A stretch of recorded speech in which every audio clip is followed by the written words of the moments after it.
आप बैठिए, आपका विषय ध्यान आ गया सरकार के। आप बैठिए माननीय सदस्य बिराजे। 30 घंटे से कार्रवाई चालू नहीं हुई अध्यक्ष महोदय, 30 घंटे से कार्रवाई चालू नहीं हुई उसको निकालने की। माननीय अध्यक्ष महोदय, मैं चाहती हूँ कार्रवाई होनी। माननीय अध्यक्ष महोदय, आप प्रशासन कहता है कि महिला को निकालना संभव नहीं है, बैठिए। अब निकालना क्यों? वित्तीय वाले दिन पहले कोई कार्रवाई नहीं। आप बिराजे, आप बिराजे। आसन पाँव पे, बिराजे।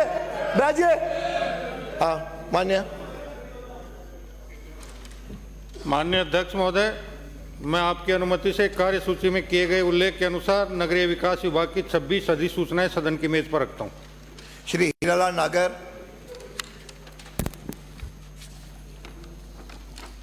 माननीय अध्यक्ष महोदय, मैं आपकी अनुमति से निम्नलिखित वार्षिक प्रतिवेदन तथा लेखे सदन की मेज पर रखता हूं।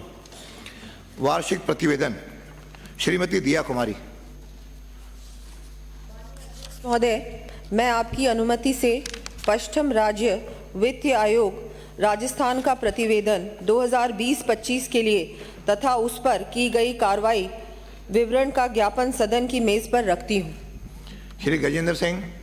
माननीय अध्यक्ष महोदय, मैं आपकी अनुमति से मानव अधिकार अधिनियम 1993 की धारा 28 की उपधारा 2 के अंतर्गत राजस्थान राज्य मानव अधिकार आयोग का वार्षिक प्रतिवेदन वर्ष 2023-24 सदन की मेज पर रखता हूं।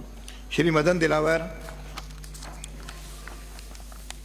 माननीय अध्यक्ष महोदय, मैं आपकी अनुमति से राजस्थान लोकायुक्त तथा उप लोकायुक्त अधिनियम 1973 की धारा 12(4) के अंतर्गत लोकायुक्त राजस्थान का 35वां वार्षिक प्रतिवेदन वर्ष 2023 में स्पष्टीकारक ज्ञापन सदन की मेज पर रखता हूं।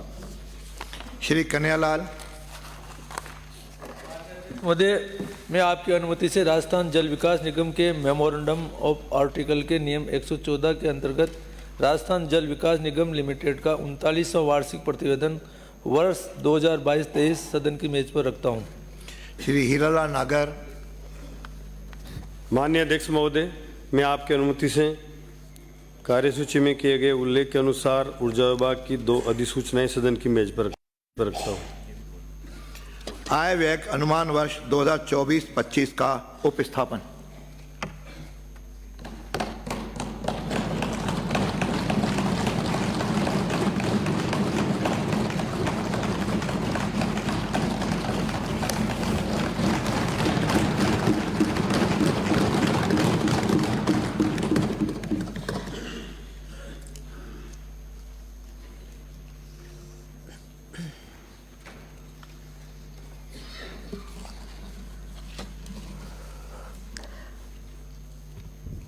माननीय अध्यक्ष महोदय, आपकी अनुमति से मैं राज्य के वर्ष 2023-24 के संशोधित अनुमान एवं वर्ष 2024-25 के लिए वार्षिक वित्तीय अनुमान प्रस्तुत कर रही हूँ।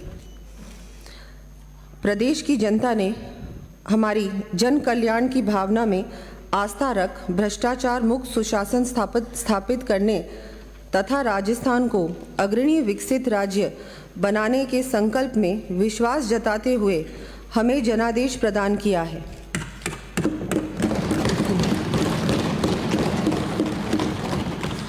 हमें पूर्ण आशा है कि इस सुराज संकल्प की सिद्धि के लिए पूरे मनोयोग से कार्य कर विकसित एवं उन्नत राजस्थान की संकल्पना को मूर्त रूप देने में सफल होंगे। प्रदेश को अग्रणी पंक्ति में लाने के लिए हम सबका साथ, सबका विकास, सबका विश्वास, सबका प्रयास व सबका कल्याण की सोच के साथ अथक परिश्रम कर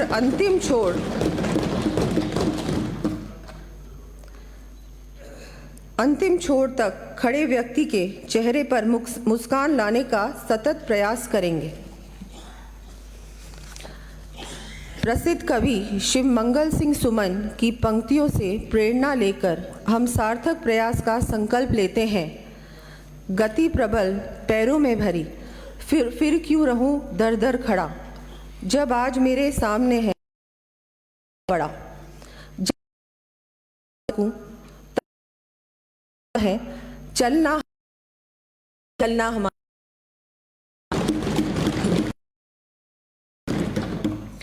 माननीय अध्यक्ष महोदय, पिछली सरकार की अदूरदर्शी सोच तथा गलत नीतियों के फलस्वरूप हमें विरासत में बहुत बड़ा कर्जभार मिला है। गत सरकार के कार्यकाल में राज्य पर कुल ऋण भार लगभग दुगुना होकर वर्ष 2023-24 के बजट अनुमानों के अनुसार 5,79,781 करोड़ रुपए हो गया है और राज्य का डेट जीएसडीपी अनुपात सामान्य श्रेणी के राज्यों में पंजाब के बाद सर्वाधिक है। इसके साथ ही वर्ष 2023-24 के अंत में राज्य में प्रति व्यक्ति ऋण वर्ष 2017-18 के 36,880 रुपये से बढ़कर 70,800 रुपये हो जाना संभावित है। इसका मतलब कि हमारा कर्ज भार आज की तारीख में दुगना हो चुका है आपकी वजह से।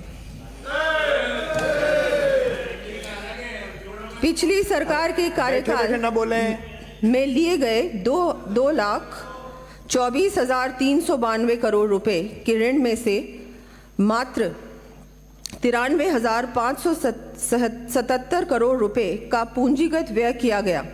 इससे स्पष्ट है कि गत सरकार द्वारा लगभग 60% ऋण का उपयोग गैर पूंजीगत राजस्व व्यय हेतु किया गया, अर्थात प्रदेश के दीर्घकालीन विकास व अर्थव्यवस्था को मजबूत करने की ओर समुचित ध्यान नहीं दिया गया। राज्य के संसाधनों के आकलन एवं दीर्घकालिक परिणामों के विचार बिना ही जल्दबाजी में अनेक योजनाएं लागू की गई, जिसके कारण राज्य की राजस्व प्राप्तियों एवं भुगतान में लगातार अंतर बढ़ता गया। बिना किसी प्लानिंग के, बिना किसी जिस तरह से आर्थिक आपको पूरी प्लानिंग करनी चाहिए थी आपने नहीं की और बिल्कुल वही एक राजनीतिक दृष्टिकोण से आपने घोषणाएं कर दी। इसी का परिणाम है ये। आप बैठिए माननीय सदस्य, इसीलिए आज आप वहाँ बैठे और हम यहाँ। बजट भाषण क्या बताऊंगी आपको, जनता ने माननीय जवाब दिया है। बजट सुनिए माननीय सदस्य, देखिए बिना अनुमति के खड़े नहीं होंगे। माननीय सदस्य माननीय सदस्य बीच में नहीं, सुन लीजिए, उसके बाद आपका जब मौका आएगा बोलेंगे। आप बैठिए तो दीजिए मुझे, आप बैठिए। माननीय सदस्य आप मुझे बोलने तो दीजिए, अभी तो शुरुआत है। अरे माननीय सदस्य, अभी तो शुरुआत है, ये बहस का आगे देखिए क्या क्या होता है। माननीय सदस्य, बहस का मुद्दा नहीं है। आप सुनिए, जब आपका मौका आएगा तो बोलिए। पूर्ववर्ती सरकार के कार्यकाल में प्रदेश जहां एक विपरीत स्थिति में आ गया, वहीं दूसरी ओर गलत नीतियों, भ्रष्टाचार, लच्चर कानून व्यवस्था, कुशासन एवं तुष्टीकरण के कारण प्रदेश के विकास की गति भी मंद हुई। इन चुनौतीपूर्ण फिर बोल रहे हैं, अब आपकी बात आप बोले, सुनने में आपको दिक्कत क्यों है? सच्चाई है, सच्चाई। सदन की मर्यादाओं को भंग मत करिए। वित्त मंत्री जब बोल रहा हो, किसी को बोलने की अनुमति नहीं है, आपको नहीं है। बैठिए। मिस्टर बोरा, ये अंतिम चेतावनी दे रहा हूँ, इस सत्र में अंतिम चेतावनी दे रहा हूँ। मुझे ऐसा कदम उठाने के लिए मजबूर न करें। बैठिए। मिस्टर बोरा, अंतिम चेतावनी दे रहा हूँ, आपकी बार खड़े हुए, यू विल बी आउट। बैठिए। माननीय डोटासरा जी बैठिए, माननीय सदस्य बैठिए। आप सुनिए।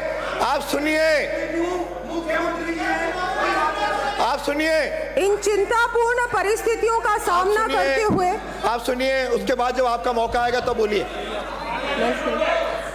इन चिंतापूर्ण परिस्थितियों का सामना करते हुए हम माननीय प्रधानमंत्री श्री नरेंद्र मोदी जी के नेतृत्व वाली केंद्र सरकार के सहयोग के साथ साथ हमारी सरकार की ठोस कार्य योजना, सुशासन एवं कठिन परिश्रम से प्रदेश को सतत विकास के मार्ग पर ले जाएंगे।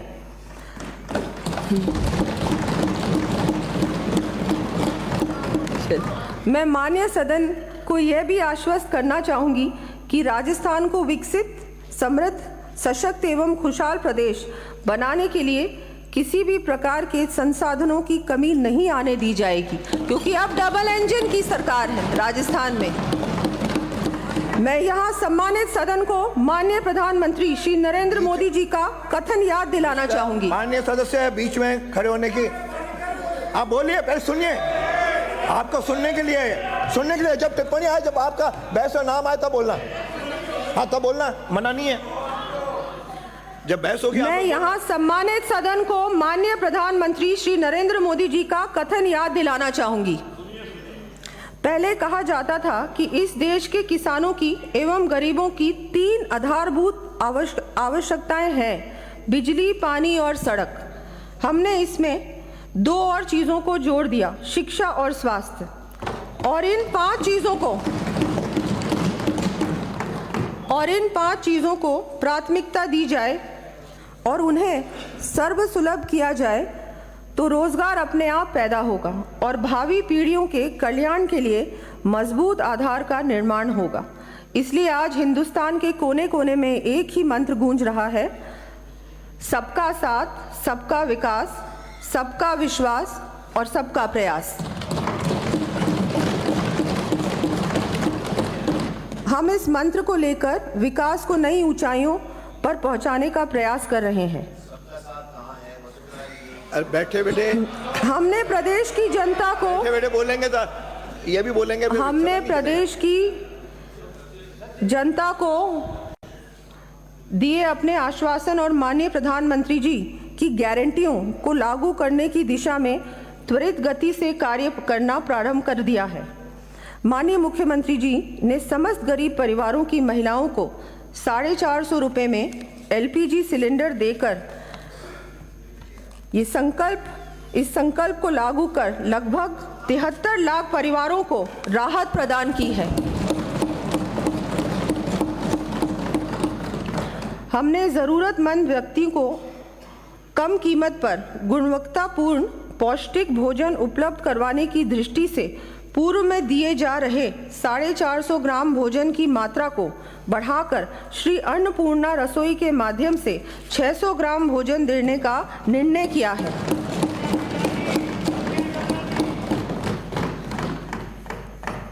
इस हेतु प्रति थाली राजकीय सहायता 17 रुपये से बढ़ाकर 22 रुपये की गई है।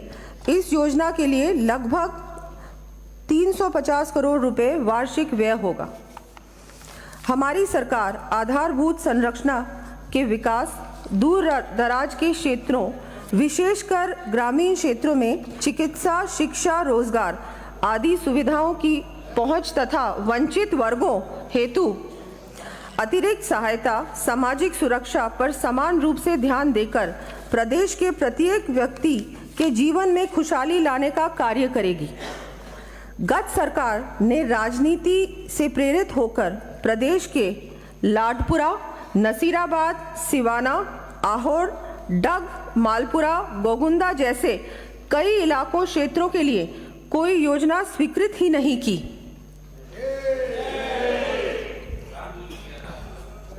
अब विकास का क्षेत्रीय संतुलन सुनिश्चित करने की दृष्टि से मैं ऐसे वंचित विधानसभा क्षेत्रों में अतिरिक्त महाविद्यालय, विद्यालय, चिकित्सालय, प्रशासनिक कार्यालय आदि स्थापित अथवा क्रमोन्नत करने के लिए 1000 करोड़ रुपए का प्रावधान करने की घोषणा करती हूँ।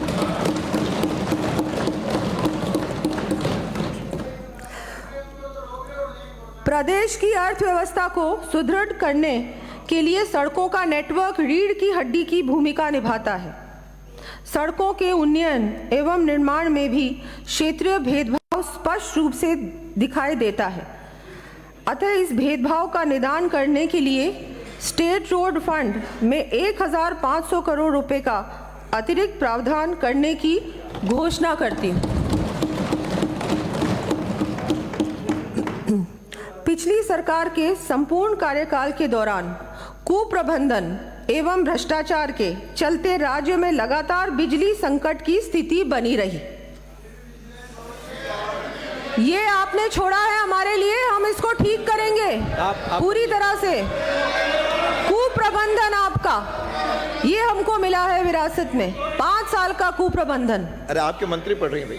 केंद्र सरकार द्वारा वर्ष 2015 में बिजली कंपनियों की आर्थिक स्थिति सुधार कर उन्हें पुनः पटरी पर लाने के उद्देश्य से उदय योजना लाई गई थी। इस योजना के अंतर्गत बिजली कंपनियों का लगभग 62,400 करोड़ रुपए का ऋण भार सरकार द्वारा अपने ऊपर लेते हुए उन्हें इस भार से मुक्ति दिला दी गई थी। गत सरकार की नीतियों, ऊर्जा विभाग तथा बिजली कंपनियों की कार्यप्रणाली के कारण वर्तमान में डिस्कॉम्स पर लगभग 88,700 करोड़ रुपए सहित समस्त बिजली कंपनियों पर 1,39,200 करोड़ रुपए से अधिक का ऋण भार हो गया है। वर्ष 2022-23 के अनुसार राजकीय उत्पादन कंपनी की उत्पादन क्षमता लगभग 8,300 मेगावाट होने के उपरांत भी औसतन 4,800 मेगावाट अर्थात मात्र लगभग 55% क्षमता के साथ उत्पादन हो रहा है। इस कारण प्रदेश में समुचित बिजली उपलब्ध कराने के लिए महंगी बिजली एक्सचेंज से क्रय करनी पड़ रही है। वर्ष 2022-23 में 3,700 करोड़ रुपए से अधिक की बिजली एक्सचेंज से खरीदने के कारण यह अतिरिक्त वित्तीय भार राजकोष पर पड़ा। हम इस स्थिति से निपटने व बिजली कंपनियों में प्रोफेशनल एडमिनिस्ट्रेशन स्थापित करने के लिए समस्त आवश्यक कदम उठाएंगे। इस दृष्टि से प्रसारण निगम में केंद्र सरकार के ऊर्जा मंत्रालय द्वारा जारी दिशा निर्देशों के अनुरूप इनविट टीओटी लाने के साथ ही सभी बिजली कंपनियों निगमों का विशेषज्ञों की सहायता से बिजनेस प्लान तथा 10 वर्ष की अवधि ध्यान में रखते हुए रिसोर्स एडिक्वेसी प्लान बनाकर समयबद्ध रूप से लागू किया जाना प्रस्तावित है। माननीय प्रधानमंत्री जी ने अक्षय ऊर्जा को जन जन से जोड़ते हुए बढ़ावा देने की दृष्टि से अयोध्या में प्रभु श्री राम की प्राण प्रतिष्ठा के पावन एवं ऐतिहासिक दिवस 22 जनवरी 2024 को संपूर्ण देश में 1 करोड़ हाउसहोल्ड्स को सौर ऊर्जा से इलेक्ट्रीफाई करने की महत्वाकांक्षी प्रधानमंत्री सूर्योदय योजना की घोषणा की है।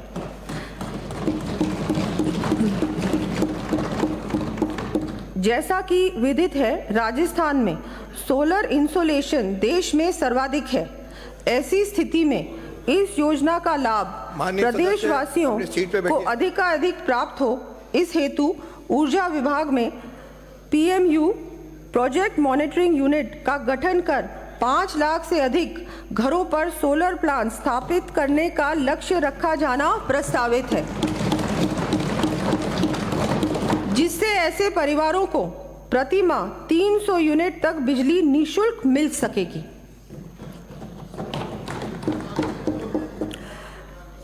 प्रदेशवासियों को प्रदूषण रहित आवागमन की सुविधा उपलब्ध कराने के साथ ही फॉसिल फ्यूल्स की बचत के लिए पब्लिक ट्रांसपोर्ट में इलेक्ट्रिक व्हीकल्स को बढ़ावा देने हेतु इंटरस्टेट के साथ साथ जयपुर, जोधपुर, उदयपुर, कोटा जैसे बड़े शहरों के लिए 500 इलेक्ट्रिक बसेस उपलब्ध करवाए जाने की मैं घोषणा करती हूँ।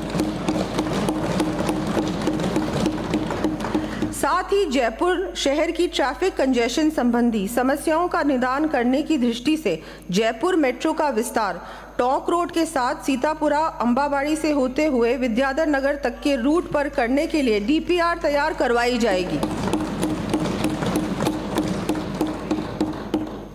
माननीय सदन के साथ ही प्रदेश की जनता में भी यह विदित है कि गत सरकार के कार्यकाल में जल जीवन मिशन के अंतर्गत न सिर्फ भारी भ्रष्टाचार हुआ एवं गुणवत्ता संबंधी भी बहुत अधिक शिकायतें प्राप्त हुई, बल्कि परियोजना के इम्प्लीमेंटेशन की गति भी अत्यधिक धीमी थी। इस कारण हमारे प्रदेश का जेजेएम कवरेज में संपूर्ण देश में 33वां स्थान था।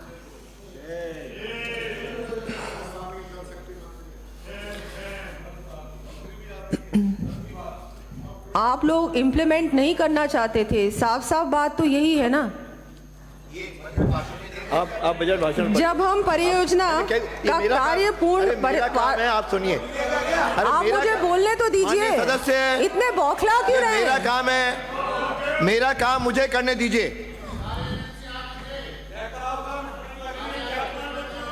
मत अरे भाई, अरे आप बैठे बैठे, माननीय सदस्य बैठे बैठे नहीं, आप करिए अपना। क्यों महिला वित्त मंत्री से कोई दिक्कत है आपको? आप तो फिर आप पढ़िए माननीय सदस्य। अब हम परियोजना का कार्य पूर्ण पारदर्शिता एवं गुणवत्ता के साथ त्वरित गति देते हुए संपन्न करने के लिए सभी संभव प्रयास करेंगे।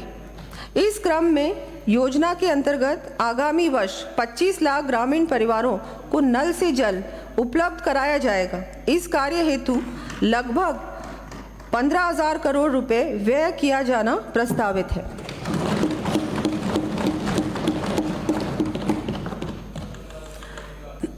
गत सरकार द्वारा न सिर्फ जल जीवन मिशन जैसी केंद्र प्रायोजित योजना को पिछड़ने के कारण अत्यधिक संख्या में ग्रामीण परिवारों को उनके घरों में जल की सुविधा से वंचित रखा, अपितु प्रदेश के 21 जिलों में पेयजल के साथ साथ सिंचाई के लिए अति महत्वपूर्ण ERCP परियोजना को केंद्र सरकार से पूर्ण सहयोग मिलने के बाद भी स्वीकृत नहीं कराया गया। इससे गत सरकार की नीयत और कार्यप्रणाली की स्पष्ट झलक मिलती है। माननीय प्रधानमंत्री जी के निर्देशन एवं माननीय केंद्रीय जल शक्ति मंत्री की पहल पर अब हमने केंद्र सरकार के जल शक्ति मंत्रालय द्वारा ERCP परियोजना को रिवर लिंकिंग प्रोजेक्ट्स में सम्मिलित कर स्वीकृति किए जाने के लिए राज्य एवं केंद्र सरकार के मध्य MOU को साइन कर शीघ्र प्रारंभ करने का मार्ग प्रशस्त किया है। सदन आप इससे भी खुश नहीं है, वंचित रखना चाहते हैं। माननीय विपक्ष नेता सुनिए, 21 जिलों को पानी से, पीने के पानी से, सिंचाई के पानी से, आपको इसमें दिक्कत क्या है? माननीय सदस्य बैठिए। आप तो कर नहीं पाए। अरे माननीय सदस्य, आप ये 10वीं बार खड़े हुए हो। माननीय सदस्य, योर 10th टाइम आज खड़े हुए हो, ये बर्दाश्त नहीं होगा। सदन के माध्यम से मैं ERCP परियोजना को त्वरित गति से इम्प्लीमेंट करने की दिशा में इस महत्वपूर्ण कदम को उठाने के लिए माननीय प्रधानमंत्री जी, माननीय केंद्रीय जल शक्ति मंत्री जी एवं माननीय मुख्यमंत्री जी को धन्यवाद ज्ञापित करना चाहूंगी।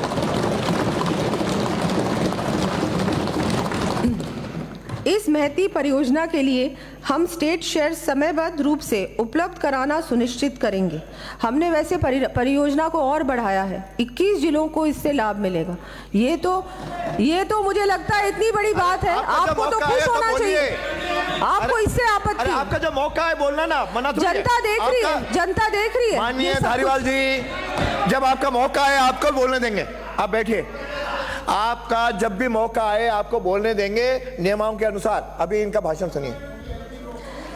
अरे आपको क्या, आपने माननीय सदस्यों कि अब केंद्र सरकार के सहयोग से इस परियोजना को और वृहद रूप देते हुए उपलब्ध पानी की मात्रा बढ़ाई जाएगी तथा पूर्व में अनुमानित परियोजना के लिए आवश्यक राशि 37,250 करोड़ रुपए 37,250 करोड़ रुपए को बढ़ाकर लगभग 45,000 करोड़ रुपए की परियोजना इम्प्लीमेंट की जाना प्रस्तावित है। हमने इसको बढ़ाया है। आपको भी इसमें तो खुश होना चाहिए ना, आपको तो हर चीज में आपत्ति। जनता को कोई लाभ नहीं मिलना चाहिए, जनता को प्यासा रखो, भूखा रखो, गरीब रखो। अरे माननीय मंत्री आप बोलिए, बैठिए। आपका मौका दूंगा, आपका मौका दूंगा। पेयजल एवं सिंचाई हेतु आपको मौका, मुझे कहना पड़ेगा क्या? कुछ मुझे कहना पड़ेगा। पेयजल एवं सिंचाई हेतु निर्मित की जा रही सुनना पड़ेगा परियोजना के साथ साथ छोटे स्तर पर। अरे सुनना है तो सुनिए, नहीं तो बता जाओ। आस्थान पांव पे है श्रीमान धारीवाल जी, मैं आपका नाम पुकार रहा हूँ, बैठिए। आप बैठिए। इन सेतु जल बैठिए। संग्रहण करना भी अति भाषण आवश्यक है। सुनना पड़ेगा इस मुझे दृष्टि से भाषण। हमारी आपका सरकार जो के मौका आएगा पिछले तो आप कार्यकाल बोलिए। में जल संग्रहण बोलिए। एवं संरक्षण ये के बर्दाश्त नहीं लिए होगा। मुख्यमंत्री ये नेताजी जल स्वावलंबन अभियान की शुरुआत आप की अपना गई थी। बैठिए अब मैं पुनः आगामी वर्ष आपको से लगभग बैठना सुनना पड़ेगा। 11,200 अरे करोड़ सुनना रुपए पड़ेगा। की राशि से वेल में कोई मुख्यमंत्री आएगा, जल आज के दिन कोई स्वावलंबन वेल में आएगा, अभियान मैं कार्रवाई 2.0 करूंगा। शुरू किए वेल जाने में आओगे, की कार्रवाई घोषणा करूंगा। करती हूँ। वेल में आओगे कार्रवाई करनी पड़ेगी। वेल में आओगे इसके कार्रवाई तहत करनी पड़ेगी। आगामी 4 वर्षों में अपने 20,000 गाँवों अपने में सीटों में 5 जाइए। लाख अपनी सीटों में जाइए। अपनी सीटों में जाइए। आप भी बीच में नहीं बोलेंगे। आप मिस्टर बोरा, इसके तहत आगामी 4 वर्षों बोरा, में रोहित बोरा। 20,000 गाँवों में आज 5 के दिन लाख मेरी ज़रा वाटर पूरा भाषण हो जाए। हार्वेस्टिंग आप अपना स्ट्रक्चर्स कंटिन्यू बनाए जाएंगे। आप बोलते हैं। प्रथम चरण में आगामी वर्ष 5,000 से अधिक गाँवों में 3,500 करोड़ रुपए की राशि से सुनिए, सुनिए। 1,10,000 सुनिए कार्य करवाए जाने जो है सुनना प्रस्तावित है। पड़ेगा। सीटों में जाइए। सबसे निवेदन है सीटों में जाइए। सीटों में जाइए। वन संरक्षण अपने अपनी एवं सीटों में वन जाइए। ये विकास अपनी सीट हेतु में। आगामी वर्ष अरे आपने भी पढ़ा है पहले। सीटों में जाइए। सीटों में जाइए।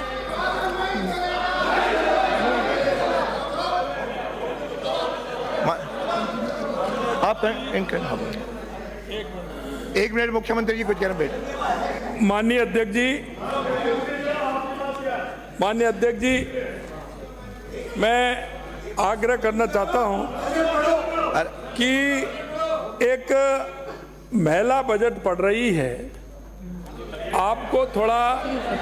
आपको लगना चाहिए और अरे सुनिए, आपको अरे नेता, सदन के नेता कुछ बोल रहे हैं, आपको सुनिए। ये दिक्कत नहीं होनी चाहिए।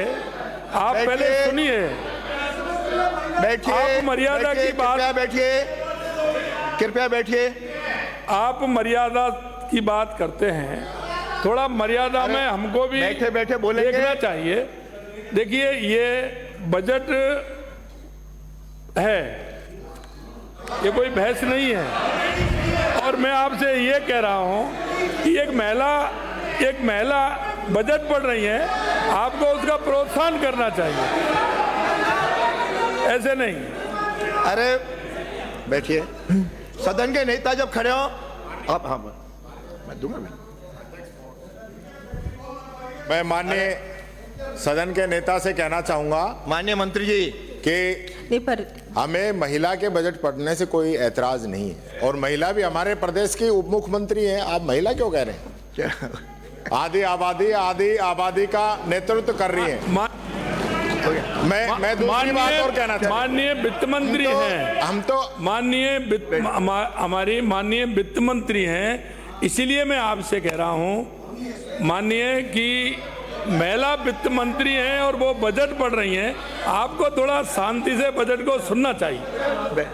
हर बात अरे दारीवाल जी, आप सीनियर हैं। सदन के नेता, अरे सदन के नेता खड़े हो, सदन के सुनिए। नेता, फिर आपको ही मौका सुनिए। दूंगा। बैठिए। सुनिए धारीवाल जी, माननीय सदस्य धारीवाल जी, सदन धारीवाल के जी, नेता जब सुनिए। खड़े हो या विपक्षी नेता खड़े हो, कोई नहीं खड़ा होगा। धारीवाल जी आप सुनिए, मैं आपसे ये कह रहा हूं, आप इस सदन के सीनियर हैं, आप इस सदन के सीनियर हैं। क्यों बैठा दिया? आपसे अरे जो आपके नए नेता लोग बोल हैं रहे हैं कुछ भाई। शिक्षा भी अरे आपके लेंगे। नेता बोल रहे हैं। आप शिक्षा दीजिए, आप सदन के सीनियर हैं, ऐसे नहीं होता है। अरे बैठ, जब खड़े हैं तो आप बैठिए। ऐसे नहीं होता है। उन मर्यादाओं को अरे सुनिए। नहीं आप बैठिए। आप ऐसा मत करिए। पहली बार चुन क्या होगा? ये सदन की बैठिए। सदन की गरिमा हम सबका रखना आवश्यक है। अरे सदन, ये सदन है। ये सदन की गरिमा रखना हम सबका कर्तव्य है। हम पक्ष विपक्ष बाद में, लेकिन ये सदन है, ये सदन है। हम पक्ष विपक्ष बाद में, पहले ये सदन है, और इस सदन की गरिमा हर सदस्य को रखना आवश्यक है। हमारी माननीय महिला वित्त मंत्री बजट पढ़ रही हैं, आपको कहना है, वो आपको मौका मिलेगा। बैठे बैठे श्रीमान, और आपको ये ऐसे थोड़ी है। रोहित बोहरा, अंतिम चेतावनी दे रहा हूं। तमाशा बना रखा है तुमने सदन को। माननीय अध्यक्ष जी, सदन को आप अपने सदस्यों को संभालिए, नहीं तो आई विल कॉल हिम। माननीय अध्यक्ष जी, बात एक महिला की नहीं है। पहले तो मैं सदन के नेता को ये कहना चाहूंगा, हम महिलाओं का पूरा सम्मान करते हैं। आप एज ए फाइनेंस मिनिस्टर यहाँ पे बीच में नहीं बोलेंगे। आप बजट पढ़ रही हैं। बात ये है कि हम तो देश की जो हमारी वित्त मंत्री है वो भी महिला है, उनका बजट सुन रहे हैं, ऐसी बात नहीं है। बात ये है कि सदन की जो परिपाटी, अरे भाई बैठिए बैठिए, अरे ये कोई ये क्या? अरे बैठिए, अरे बैठिए, ये आप इसको, अरे माननीय सदस्य, अरे माननीय सदस्य, अरे माननीय सदस्य, माननीय सदस्य आसन पाओ पे, माननीय सदस्य, अरे बैठिए, इसका मेरा काम है। माननीय अध्यक्ष महोदय, एक मिनट, अभी अरे आपका नेता बोल रहा है। अध्यक्ष जी, मैं पहले भी मैंने कहा था आपसे, ये यहाँ पे जो चुन के लोग आए हैं, जनता ने तो चुन के भेज दिए, लेकिन ये सदन की मर्यादा नहीं रख रहे हैं आपके। और आज भी जो बात, इधर भी कई लोग नहीं रख रहे, आज भी जो बात, मैं ये कहना चाहूंगा, समझाइए, हमारे सदस्यों की मेरी जिम्मेदारी है, सबकी हमारे सदस्य जो बोल रहे हैं ना, पक्ष की भी है विपक्ष की भी है। आप वित्त मंत्री जी जो है, अरे ये मेरा काम है ना, अरे ये मेरा काम है, ये मेरा। आपको किसने कहा खड़े होने के लिए? मिस्टर रफीक खान। माननीय अध्यक्ष जी, 2 मिनट बोलिए। आप बजट पढ़िए, जो आपको लिखा हुआ दिल्ली से आया वो आप पढ़ लीजिए। आप अलग से टिप्पणी इसमें बजट के अंदर नहीं कर सकते। ठीक, ये परिपाटी नहीं है। आप खूब बोलिए, सुनिए, मुख्यमंत्री जी खूब बोलिए, मंत्री जी, राज्यपाल के अभिभाषण पे जो आप लोगों को बोलना था वो बोल लिए। ये राज्यपाल का अभिभाषण नहीं है, ये बजट है। अब पढ़िए, बजट वही पढ़ना पड़ेगा जो इसके अंदर लिखा हुआ है। आप पढ़ने देंगे तभी तो पढ़ूंगी। आप बीच बीच में इंटरप्ट करेंगे तो मैं कैसे पढ़ूंगी? आपके मंत्री पढ़ रही है। अगर आप इंटरप्ट नहीं करेंगे मैं तो बिल्कुल ओवर टाइम पढ़ती हूँ। आप अपने मंत्री को नहीं सुन रहे? चलिए आप पढ़िए। मान्य वित्त मंत्री जी, हम कतई बीच में नहीं बोलेंगे। आप पढ़िए अपना। प्रदेश में वन संरक्षण एवं वन जीवों के विकास हेतु आगामी वर्ष ट्री आउटसाइड फॉरेस्ट इन राजस्थान कार्यक्रम के तहत 4 करोड़ पौधे वितरित किए जाएंगे। Rajasthan forestry and biodiversity development project के अंतर्गत वृक्षारोपण, ओरन विकास, पौध वितरण एवं आजीविका संवर्धन गतिविधियों आदि के लिए 300 करोड़ रुपए के कार्य करवाया जाना प्रस्तावित है। अरावली हिल्स को सुरक्षित रखने के लिए इसके आसपास के 30,000 हेक्टेयर क्षेत्र में वृक्षारोपण किया जाएगा। गोडावन संरक्षण हेतु टनल निर्माण का कार्य प्रारंभ कराया जाएगा। ब्लैक बॉक्स हेतु जसवंतगढ़ नागौर में हैबिटेट डेवलपमेंट के कार्य करवाए जाने प्रस्तावित है। मान्य सदस्यों को विदित है कि प्रदेश की जीएसडीपी में लगभग 30% हिस्सा एग्रीकल्चर एंड एलाइड सेक्टर का है। वर्तमान में कृषि व पशुपालन के राज्य में 85 लाख परिवारों को रोजगार प्राप्त हो रहा है। किसानों के प्रति हमारी सरकार की संवेदनशीलता इस बात से भी प्रकट होती है कि 30 जनवरी 2024 को माननीय मुख्यमंत्री जी ने सदन में पीएम किसान सम्मान निधि योजना के अंतर्गत किसानों के लिए देय वित्तीय सहायता को प्रति परिवार 6,000 से बढ़ाकर 8,000 रुपये वार्षिक करने की घोषणा की है, जिसके लिए 1,400 करोड़ रुपए वार्षिक का प्रावधान प्रस्तावित है। साथ ही प्रथम चरण के रूप में रबी 2023-24 में गेहूं के न्यूनतम समर्थन मूल्य एमएसपी के अतिरिक्त 125 रुपये प्रति क्विंटल बोनस उपलब्ध करवाने का भी निर्णय लिया है। इस पर 250 करोड़ रुपए व्यय होंगे। कृषि के क्षेत्र में प्रदेश को और ऊंचाइयों पर ले जाते हुए हम अपने किसान साथियों को भी अत्यधिक संबल देने की दृष्टि से राजस्थान एग्रीकल्चर इंफ्रा मिशन को शुरू कर प्रारंभ में 2,000 करोड़ रुपए का प्रावधान किए जाने की घोषणा करती हूँ। इसके अंतर्गत 20,000 फार्म पॉन्ड्स, 10,000 किलोमीटर सिंचाई पाइपलाइन, 50,000 किसानों के लिए तारबंदी, 5,000 कृषकों हेतु वर्मी कॉम्पोस्ट इकाइयों एवं नए agro processing clusters, food parks तथा हॉर्टिकल्चर हब स्थापित करने के कार्य हाथ में लिए जाएंगे। साथ ही 500 कस्टम हायरिंग सेंटर्स स्थापित किए जाकर ड्रोन जैसी नई तकनीक भी उपलब्ध कराया जाना प्रस्तावित है। माननीय सदस्यों को विदित है कि मिलेट्स, जिन्हें माननीय प्रधानमंत्री जी द्वारा श्री अन्न की संज्ञा दी गई है, इनके उत्पादन में हमारा प्रदेश देश में अग्रणी स्थान रखता है। प्रदेश में मिलेट्स के उत्पादन को और बढ़ावा देने तथा ग्रामीण परिवारों को अपनी आवश्यकता का अनाज पैदा करने की दृष्टि से आगामी वर्ष 12 लाख किसानों को मक्का, 8 लाख किसानों को बाजरा, 7 लाख किसानों को सरसों, 4 लाख किसानों को मूंग एवं 1-1 लाख किसानों को ज्वार व मोट के उच्च गुणवत्ता के बीज उपलब्ध करवाया जाना प्रस्तावित है।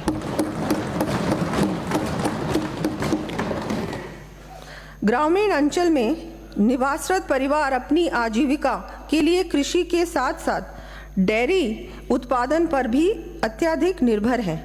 हमारी सरकार प्रदेश में गौवंश संरक्षण के साथ ही इस कार्य से जुड़े परिवारों को सहायता देने के लिए सभी आवश्यक कदम उठाएगी। इसी दृष्टि से डेयरी से संबंधित गतिविधियों तथा गौवंश हेतु शेड, खेली का निर्माण तथा दुग्ध चारा बाटा संबंधी उपकरण खरीदने हेतु 1 लाख रुपए तक ब्याज मुक्त शॉर्ट टर्म ऋण उपलब्ध कराने के लिए किसान क्रेडिट कार्ड की तर्ज पर गोपाल क्रेडिट कार्ड योजना प्रारंभ करने की घोषणा करती हूँ। इस योजना में प्रथम चरण में लगभग 5 लाख गोपालक परिवारों को ऋण उपलब्ध कराए जाएंगे। इस योजना पर आगामी वर्ष 150 करोड़ रुपए व्यय होंगे। कृषकों एवं ग्रामीण परिवारों के साथ ही वर्तमान परिप्रेक्ष्य में कई अन्य राज्यों की भांति ही हमारे प्रदेश का युवा भी भविष्य के प्रति आशंका के कारण असुरक्षा व तनाव से ग्रस्त रहता है। ऐसे में युवाओं को संबल प्रदान कर उनके रोजगार के अत्यधिक अवसरों का सृजन करना हमारी सरकार की प्राथमिकता रहेगी। इस क्रम में युवाओं के रोजगार हेतु आगामी वर्ष सरकार के अधीन लगभग 70,000 पदों पर भर्तियां किया जाने की मैं घोषणा करती हूँ। 70,000 पदों पर भर्तियां किए जाने की मैं घोषणा करती हूँ। ये साथ ही युवाओं की काउंसलिंग, अरे आप सुनिए माननीय सदस्य, साथ ही युवाओं की काउंसलिंग के समस्त संभाग मुख्यालयों पर युवा साथी केंद्र की स्थापना किए जाने का भी प्रस्ताव है। इस हेतु 10 करोड़ रुपए व्यय होंगे। पिछली सरकार के कार्यकाल में पेपर लीक जैसी घटनाएं होने तथा समय पर परीक्षाओं का आयोजन नहीं होने से प्रदेश के युवाओं के भविष्य के साथ अन्याय हुआ।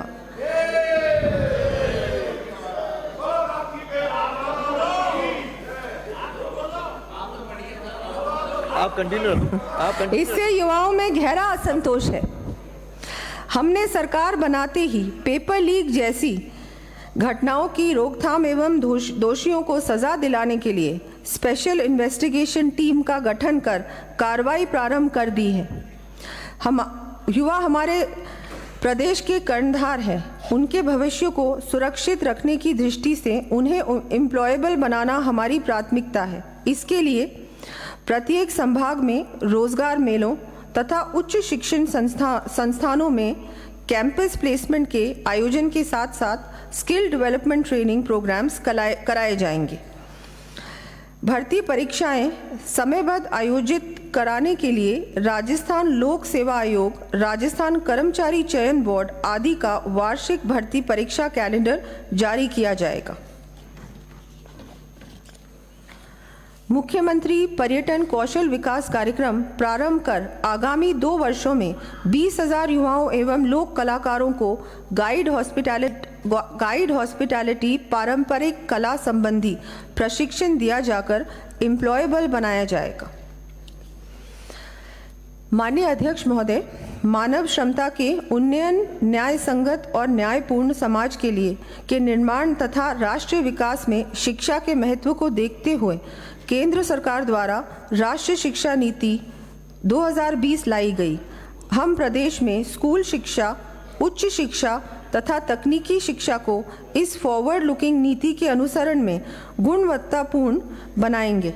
सभी वंचित वर्गों तक भी शिक्षा की पहुंच को सुलभ करने की दृष्टि से मैं आगामी वर्ष से अल्प आय वर्ग, लघु, सीमांत, बटाईदार किसानों एवं खेतिहर श्रमिकों के परिवार के छात्र छात्राओं को केजी से पीजी तक निःशुल्क शिक्षा प्रदान करने की घोषणा करती हूँ।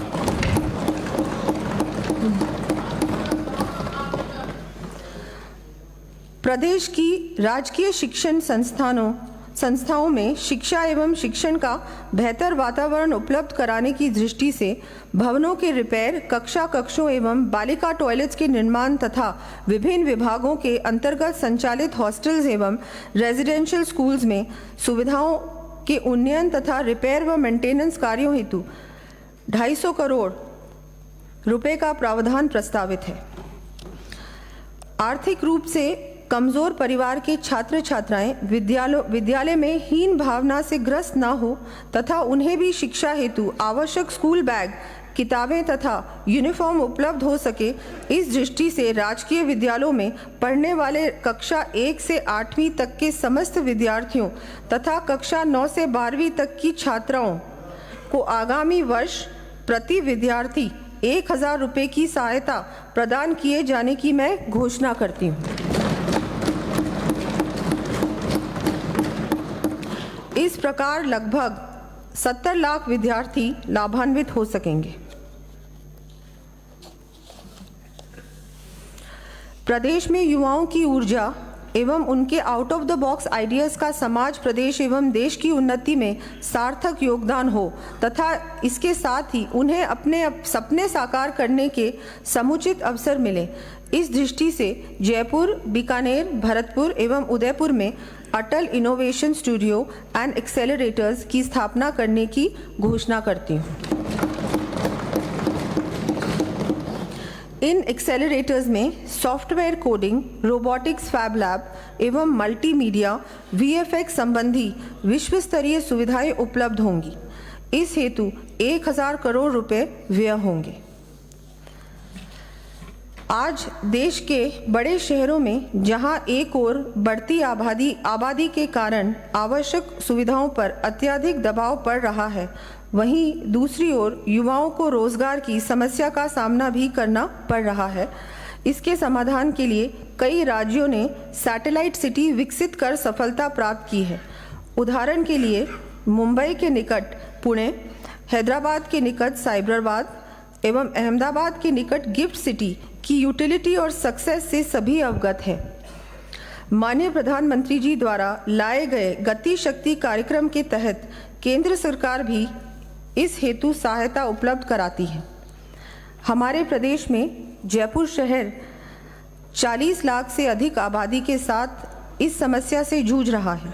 इस क्रम में मैं जयपुर के निकट हाईटेक सिटी विकसित किए जाने की घोषणा करती हूँ। इस हाईटेक टाउनशिप में IT, fintech, financial management, AI, ML सहित अन्य न्यू एज सब्जेक्ट्स के संस्थानों, कंपनियों को स्थापित करने हेतु स्पेशल इंसेंटिव्स दिए जाएंगे। साथ ही यहाँ वर्ल्ड क्लास सिटी के अनुरूप निवासियों को समस्त सुविधाएं भी उपलब्ध हो सकेंगी। युवाओं के ऑलराउंड पर्सनालिटी डेवलपमेंट में स्पोर्ट्स का अत्यधिक महत्व है। युवाओं के लिए प्रेरणा के साथ ही किसी भी प्रदेश के लिए गौरव का विषय होगा कि उसके युवा ओलंपिक्स में भाग लें। ओलंपिक्स में भाग लेने के लिए प्रदेश के 50 प्रतिभाशाली युवाओं को ट्रेनिंग किट, कोच सहित सभी विश्व स्तरीय सुविधाएं उपलब्ध कराने की दृष्टि से मिशन ओलंपिक्स 2028 की मैं घोषणा करती हूँ। इसके लिए जयपुर में centre of excellence for sports भी स्थापित किया जाएगा। इस हेतु 100 करोड़ रुपए का प्रावधान प्रस्तावित है। साथ ही जयपुर, भरतपुर एवं उदयपुर में बालिकाओं के लिए residential girls sports institutes 25-25 crore रुपए की राशि से स्थापित किया जाना प्रस्तावित है। माननीय अध्यक्ष महोदय, जैसा कि विदित है, हमारी केंद्र की सरकार ने महिला सशक्तिकरण की दिशा में ऐतिहासिक कदम उठाते हुए 20 सितंबर 2023 को संसद तथा विधानसभा में महिला आरक्षण का प्रावधान करने हेतु नारी शक्ति वंदन अधिनियम पारित किया है।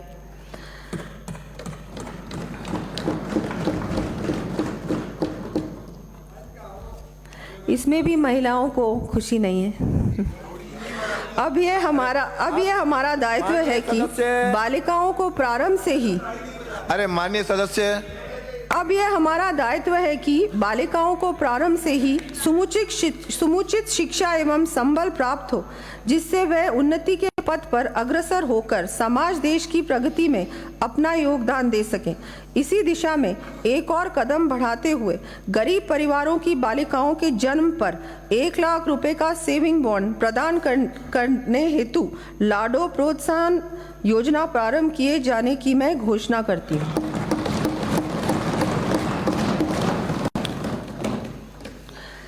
माननीय प्रधानमंत्री जी द्वारा महिलाओं के आर्थिक सशक्तिकरण हेतु प्रारंभ की गई लखपति दीदी योजना के अंतर्गत प्रदेश में कार्यरत स्वयं सहायता समूहों में से 2,80,000 महिलाएं एवं उनके परिवार 1 लाख रुपए से अधिक की वार्षिक आमदनी कर रहे हैं। इस योजना को और अधिक गति देते हुए आगामी वर्ष 5 लाख परिवारों की आय 1 लाख रुपए वार्षिक तक ले जाने का कार्य किया जाना प्रस्तावित है। वर्तमान में प्रधानमंत्री मातृ वंदन योजना के अंतर्गत गर्भवती महिलाओं को प्रथम बच्चे के लिए 2 किश्तों में 5,000 रुपए दिए जाने का प्रावधान है। आगामी वर्ष प्रदेश में प्रथम चरण के रूप में इसे बढ़ाकर 6,500 रुपए किए जाने की घोषणा करती हूँ। इस पर 90 करोड़ रुपए का व्यय प्रस्तावित है। साथ ही प्रदेश के प्रत्येक ब्लॉक स्तर पर एक आंगनबाड़ी को स्वास्थ्य जांच, पोषण तथा प्री स्कूल एजुकेशन की दृष्टि से उत्कृष्ट बनाने के लिए आदर्श आंगनबाड़ी के रूप में उन्नयन किया जाएगा। इस हेतु 20 करोड़ रुपए का व्यय होगा। मैं माननीय सदन को स्वामी विवेकानंद का कथन याद दिलाना चाहूंगी। It is a privilege to serve mankind, for this is the worship of God. God is here in all these human souls. He is the soul of man. अर्थात मानव जाति की सेवा करना सौभाग्य की बात है, क्योंकि यह ईश्वर की पूजा है। ईश्वर यही है, इन सभी मानव आत्माओं में वह मनुष्य की ही तो आत्मा है। हमारी सरकार इसी भावना से समस्त प्रदेशवासियों, विशेषकर अल्पायत वर्ग तथा विभिन्न वंचित वर्गों को सहायता व संबल देने का कार्य करेगी। केंद्र सरकार द्वारा आयुष्मान भारत योजना के माध्यम से देश के कोने कोने में आम आदमी को उत्कृष्ट चिकित्सा सुविधा उपलब्ध कराने का कार्य किया जा रहा है। हमारी गत सरकार द्वारा प्रदेश में भामाशाह स्वास्थ्य बीमा योजना के माध्यम से आर्थिक रूप से कमजोर परिवारों को चिकित्सा सुविधा सरकारी व साथ ही निजी चिकित्सालयों में भी उपलब्ध कराए जाने की पहल की गई थी। आज कैंसर जैसी गंभीर बीमारियों का इलाज भी नई तकनीक से ओपीडी में संभव हो रहा है। अतः आमजन को गंभीर बीमारी की स्थिति में और अधिक राहत देने की दृष्टि से अब मैं प्रदेश में मुख्यमंत्री आयुष्मान आरोग्य योजना में आईपीडी के साथ साथ डे केयर पैकेज जोड़ने की घोषणा करती हूँ।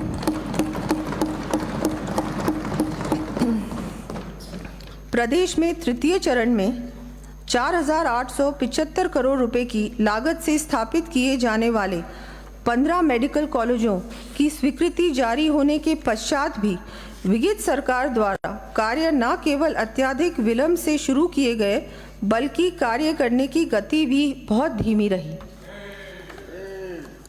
हालत यह रही कि केंद्र से प्राप्त 1,500 करोड़ रुपए की राशि भी पूर्ण रूप से खर्च नहीं हो पाई। हम समस्त मेडिकल कॉलेजों का कार्य प्राथमिकता से पूरा करते हुए सभी आवश्यक संसाधन उपलब्ध करवाएंगे, जिससे आमजन को चिकित्सा सुविधा का पूरा लाभ मिल सके। साथ ही साथ ही सड़क दुर्घटनाओं में होने वाली मृत्यु की बढ़ती हुई संख्या को देखते हुए मानव जीवन को बचाने के उद्देश्य से आगामी वर्ष प्रदेश के हाईवेज पर 25 एडवांस लाइफ सपोर्ट एम्बुलेंसेज उपलब्ध करवाया जाना प्रस्तावित है।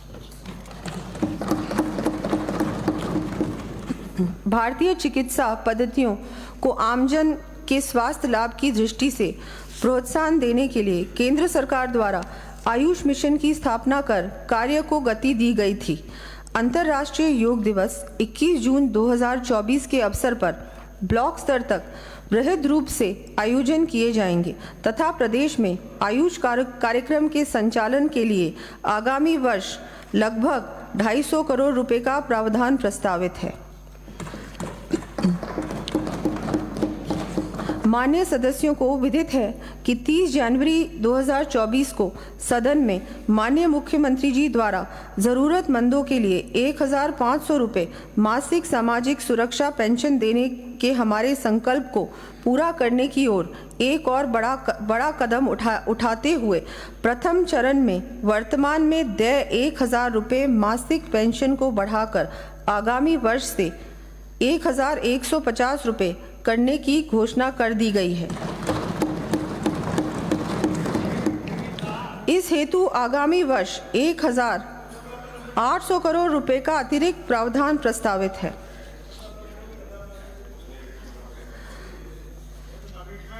हम सभी श्रमिकों, स्ट्रीट वेंडर्स तथा लोक कलाकारों द्वारा सामना की जाने वाली कठिनाइयों और भविष्य संबंधी आशंकाओं से भी भली भांति परिचित हैं। श्रमिकों एवं स्ट्रीट वेंडर्स को वृद्धावस्था में भी संबल प्राप्त हो, इस दृष्टि से मैं 18 से 45 वर्ष आयु वर्ग के श्रमिकों के लिए मुख्यमंत्री विश्वकर्मा पेंशन योजना लागू करने की घोषणा करती हूँ। इस योजना में 60 से 100 रुपये मासिक प्रीमियम देने पर 60 वर्ष आयु पूर्ण करने के उपरांत 2000 रुपये प्रति माह पेंशन प्राप्त होगी। शेष लगभग 400 रुपये प्रति माह प्रति व्यक्ति का प्रीमियम राज्य सरकार द्वारा वहन किया जाएगा। ये पेंशन मुख्यमंत्री वृद्धजन सम्मान पेंशन के अतिरिक्त होगी। इस योजना हेतु 350 करोड़ रुपए का प्रावधान प्रस्तावित है।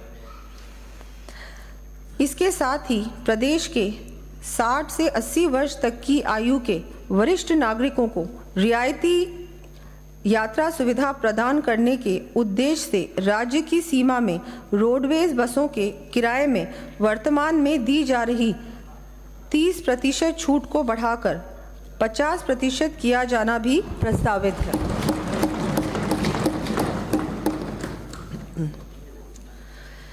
दिव्यांगों को समाज की मुख्य धारा में लाने के लिए उनके कौशल विकास, शिक्षा तथा चिकित्सा सुविधाओं में वृद्धि आवश्यक है। इसके लिए जयपुर में कंपोजिट रीजनल सेंटर की स्थापना के साथ ही फिजियोथेरेपी, स्पीच थेरेपी आदि सुविधा प्रदान करने के लिए सभी जिला मुख्यालयों पर डिस्ट्रिक्ट डिसेबिलिटी रिहैबिलिटेशन सेंटर्स भी स्थापित किए जाने प्रस्तावित हैं।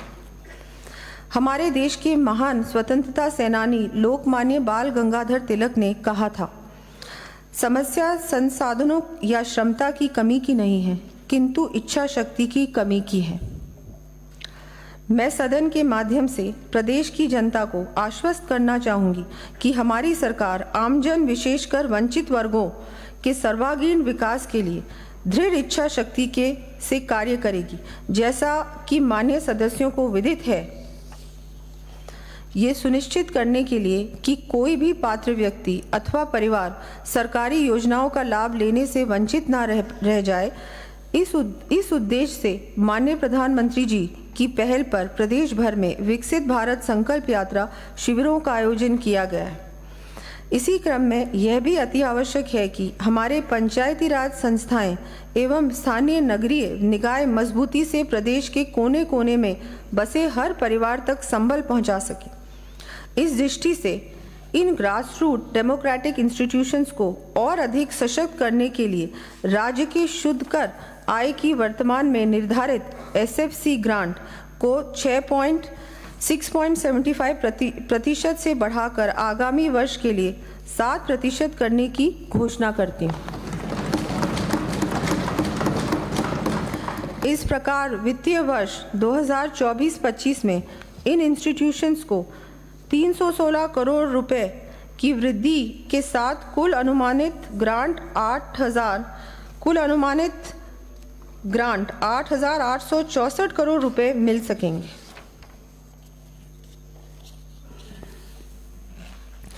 माननीय प्रधानमंत्री जी द्वारा 15 अगस्त 2014 को आर्थिक रूप से पिछड़े परिवारों को संबल देने के साथ ही सरकार की विभिन्न योजनाओं के अंतर्गत दी जाने वाली सहायता बिना किसी पिलफरेज के पूर्ण पारदर्शिता से लाभार्थी परिवारों तक पहुंच सके, इस हेतु जनधन योजना के माध्यम से सभी परिवारों के बैंक खाते खोलने के कार्य का शुभारंभ किया गया था।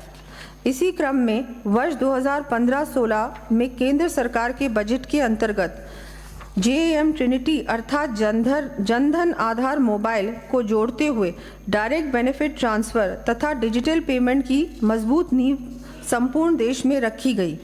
इसी कड़ी में प्रदेश में हमारी गत सरकार ने इसे भामाशाह योजना के नाम से इम्प्लीमेंट किया तथा पूर्ववर्ती सरकार द्वारा इसका नाम बदलकर जनाधार कर दिया। हमारी सरकार इस कार्यक्रम को artificial intelligence, machine learning, data cloud जैसी नई तकनीक का प्रयोग कर और आगे ले जाने के लिए कटिबद्ध है।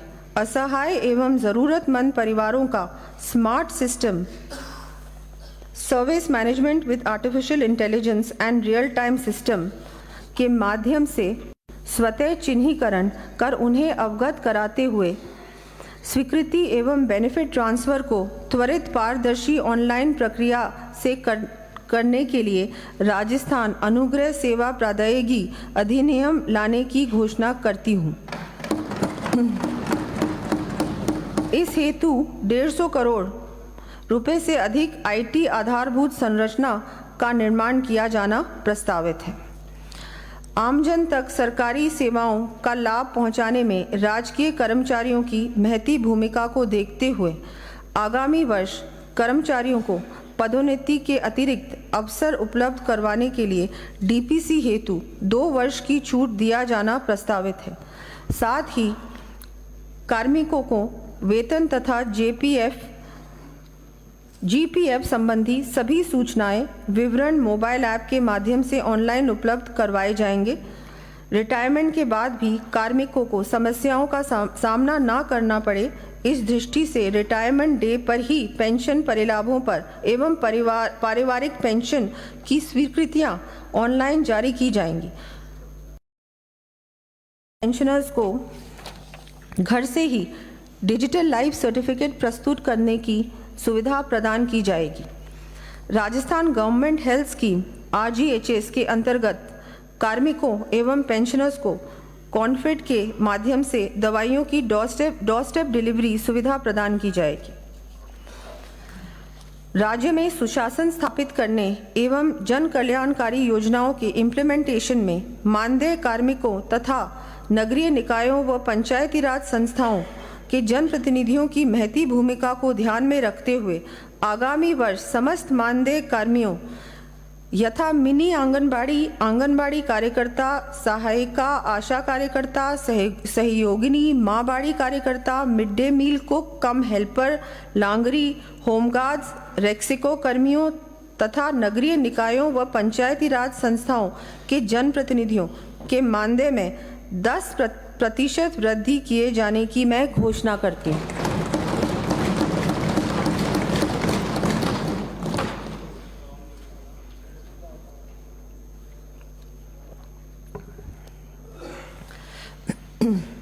माननीय सदस्य इससे सहमत होंगे कि किसी भी प्रदेश की खुशहाली के लिए वहाँ की कानून व्यवस्था मजबूत होनी आवश्यक है।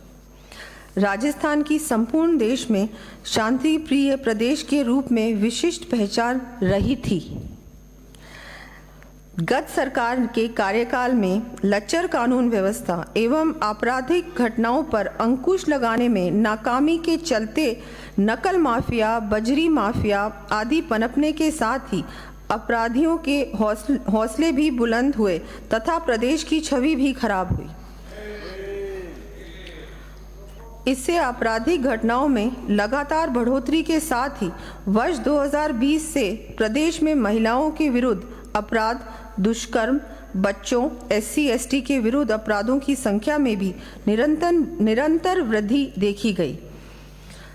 प्रदेश में अपराधों के नियंत्रण, बेहतर कानून व्यवस्था तथा आमजन को त्वरित न्याय दिलाने के लिए पुलिस आधुनिकीकरण एवं संबंधित आधारभूत संरचना के लिए 200 करोड़ रुपए का police modernisation and infrastructure fund गठित किए जाने की मैं घोषणा करती हूँ।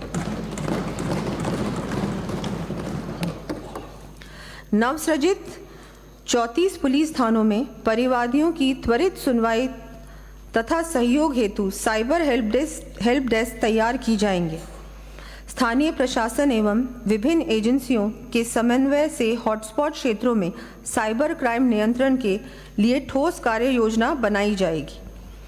साथ ही प्रदेश में बालिका महिलाओं के लिए सहज एवं सुरक्षित वातावरण तैयार करने की दृष्टि से प्रत्येक जिले में, क्योंकि ये सिर्फ मर्दों का प्रदेश नहीं है, महिला सुरक्षा हमारे लिए प्राथमिकता है। प्रत्येक जिले में एंटी रोमियो स्क्वाड के गठन के साथ ही शेष रहे 174 पुलिस थानों में वुमेन हेल्प डेस्क स्थापित की जाएंगी। बालिका महिलाओं से छेड़छाड़ व अपराध की प्रभावी रोकथाम के लिए प्रत्येक जिले में प्राथमिकता के आधार पर सार्वजनिक स्थलों, बालिका छात्रावासों एवं नारी निकेतों में CCTV कैमरे स्थापित करने के उद्देश्य से लाडली सुरक्षा योजना शुरू किए जाने की मैं घोषणा करती हूँ।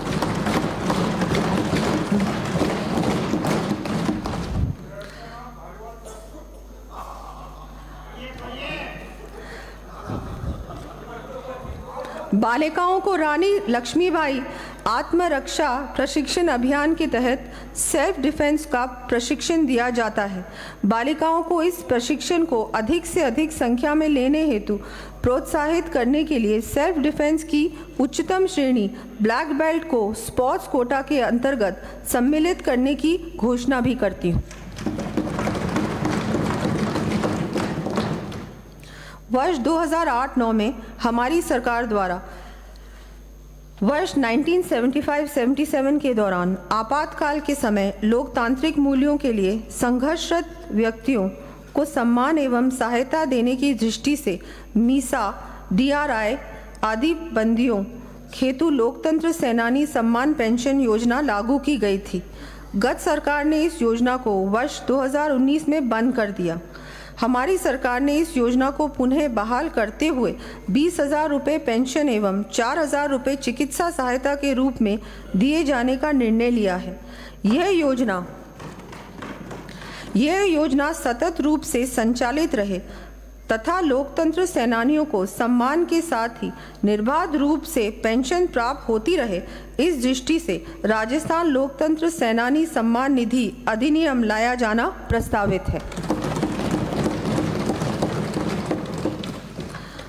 हम राजस्थान को विकास एवं खुशहाली के पथ पर तीव्र गति से आगे ले जाने के साथ ही प्रदेश के गौरवशाली विरासत को सुरक्षित करने तथा पारंपरिक लोक कलाओं से जुड़े कलाकारों को संबल प्रदान करने के कार्य को भी प्राथमिकता देंगे।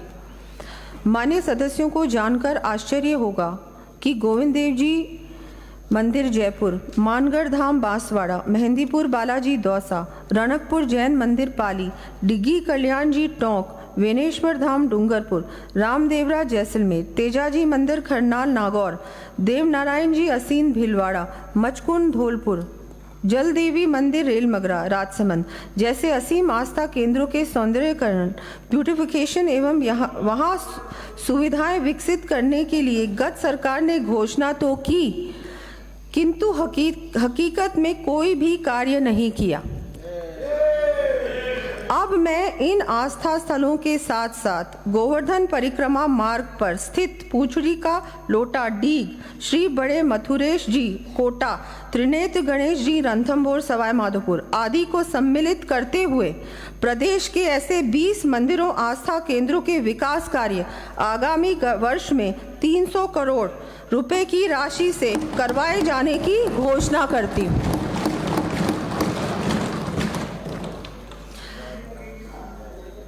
प्रदेश की ऐतिहासिक विरासत की झांकी दिखाने वाले अल्बर्ट हॉल जयपुर, राजकीय म्यूजियम अलवर, चित्तौड़गढ़, बीकानेर एवं जोधपुर सहित 10 प्रमुख म्यूजियम का उन्नयन करने तथा स्टेट आर्काइव्स बीकानेर के अंतर्गत पब्लिक गैलरी के निर्माण के लिए 50 करोड़ रुपए के कार्य हाथ में लिए जाएंगे। राजस्थान प्रदेश रणबांकुरों की जननी के रूप में देश विदेश में अपनी अलग ही पहचान रखता है। आज भी महाराणा प्रताप जैसे शूरवीर प्रदेश के निवासियों के लिए प्रेरणा स्रोत हैं। इस दृष्टि से मैं महाराणा प्रताप के जीवन से जुड़े विभिन्न स्थलों चावंड, हल्दीघाटी, गोगुंदा, कुंभलगढ़, देवेर, उदयपुर आदि को सम्मिलित करते हुए महाराणा प्रताप टूरिस्ट सर्किट विकसित करने के लिए 100 करोड़ रुपए का प्रावधान करने की घोषणा करती हूँ। साथ ही भारतीय फौज में राजस्थान के युवाओं के शौर्य व बलिदान को सम्मान देने के लिए प्रदेश में आर्म्ड फोर्सेस म्यूजियम की स्थापना के लिए डीपीआर बनाए जाने के लिए 2 करोड़ रुपए का प्रावधान प्रस्तावित है। स्थानीय वनस्पतियों के संरक्षण तथा पर्यावरण जागरूकता को बढ़ावा देने के लिए खेजड़डी जोधपुर में Amrita Devi Bishnoi indigenous plant museum स्थापित किया जाना प्रस्तावित है। माननीय अध्यक्ष महोदय, देश के लोकप्रिय पूर्व प्रधानमंत्री भारत रत्न अटल बिहारी वाजपेयी जी ने कहा था, एक व्यक्ति को सशक्त करना देश को सशक्त करना है और यह सशक्तिकरण तेज आर्थिक प्रगति एवं शीघ्र सामाजिक बदलाव से ही संभव है। हम राजस्थान प्रदेश को अमृतकाल खंड के अंत तक वर्ष 2047 तक देश की प्रगति में योगदान देने वाला अग्रिम राज्य बनाने के लिए श्रद्धेय अटल बिहारी वाजपेयी जी की सीख के अनुसार आर्थिक समृद्धि के पथ पर अग्रसर करेंगे। इस क्रम में आमजन को राहत देने के साथ ही प्रदेश में निवेश पर भी ध्यान केंद्रित करना आवश्यक है। मैं माननीय सदन के माध्यम से प्रदेशवासियों को विश्वास दिलाना चाहती हूं कि प्रदेश की अर्थव्यवस्था को पटरी पर लाने तथा आमजन के जीवन स्तर को उत्थान व जन कल्याणकारी योजनाओं के प्रभावी इम्प्लीमेंटेशन के लिए सार्थक कदम उठाए जाएंगे। इस कड़ी में हमने प्रदेश के आर्थिक उन्नयन के लिए Rajasthan economic revival task force के गठन का निर्णय लिया है। उद्यमिता, निवेश एवं विकास को प्रोत्साहित करने के लिए राज्य सरकार प्रोसीजरल सरलता व पारदर्शिता के लिए प्रतिबद्ध है। इसको ध्यान में रखते हुए एमनेस्टी योजनाएं प्रस्तावित की जा रही हैं, जो 31 जुलाई 2024 तक प्रभावी रहेंगी। वैट एमनेस्टी, अंतर्राज्यीय बिक्री के प्रकरणों, लंबित विवादित प्रकरणों तथा केवल ब्याज की मांग वाले प्रकरणों में बकाया राशि का 10 से 20% जमा करवाने पर शेष राशि माफ की जाएगी। Stamp duty amnesty, stamp duty की मांग के प्रकरणों में ब्याज एवं पेनल्टी की 100% छूट दिया जाना प्रस्तावित है।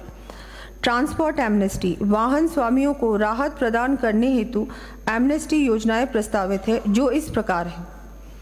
टैक्स एमनेस्टी, नष्ट हो चुके वाहनों पर नष्ट होने की दिनांक के बाद के समस्त कर एवं उस कर पर देय पेनल्टी ब्याज की छूट प्रदान की जाएगी। नष्ट हो चुके वाहनों के अतिरिक्त अन्य वाहनों पर 31 मार्च 2023 तक के बकाया कर जमा कराने पर देय पेनल्टी ब्याज की छूट प्रदान की जाएगी।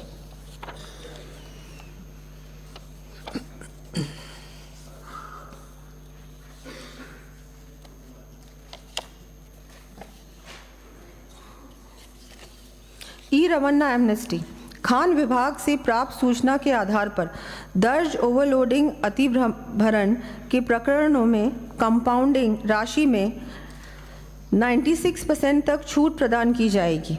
End of life vehicles amnesty, पंजीकृत वाहन स्क्रैपिंग सुविधा केंद्र पर 1 वर्ष तक स्क्रैप करवाए जाने वाले एंड ऑफ लाइफ व्हीकल्स का स्क्रैप किया जाने तक बकाया कर को एकमुश्त जमा कराने पर देय पेनल्टी ब्याज में छूट प्रदान की जाएगी।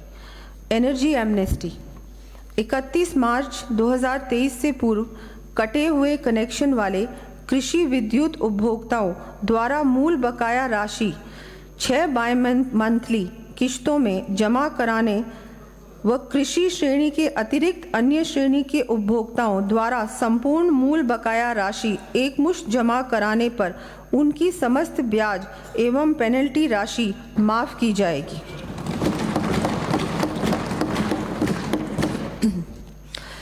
प्रदेश में ईज ऑफ डूइंग बिजनेस को प्रभावी कर आमजन को और अधिक सुविधाएं प्राप्त करवाने की दृष्टि से पक्षकारों द्वारा स्वयं भरी गई सूचनाओं के आधार पर पंजीयन हेतु उनका दस्तावेज स्वतः तैयार हो सकेगा। इसके साथ ही आवश्यक सभी सूचनाएं एवं GIS आधारित DLC स्वयं पक्षकार द्वारा अपलोड करने की सुविधा भी मोबाइल ऐप के माध्यम से दी जानी प्रस्तावित है।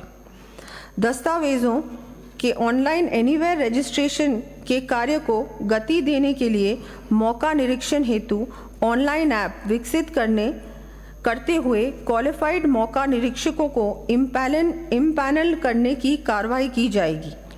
भौतिक स्टैम्प पत्रों के स्थान पर स्टैम्प ड्यूटी के ऑनलाइन माध्यमों यथा ई-ग्रास एवं राज स्टैम्प को बढ़ावा दिया जाएगा तथा रिफंड की प्रक्रिया को भी सरल व ऑटोमेट किया जाएगा।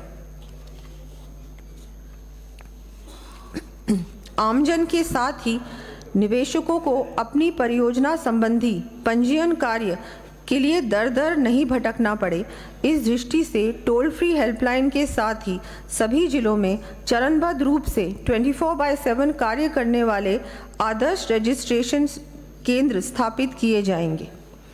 प्रदेश में स्टैंप एवं रजिस्ट्रेशन से संबंधित विभिन्न शुल्कों की दरों के डिमिस्टिफिकेशन की दृष्टि से उन्हें चरणबद्ध रूप से रिवाइज कर रैशनलाइज किया जाएगा।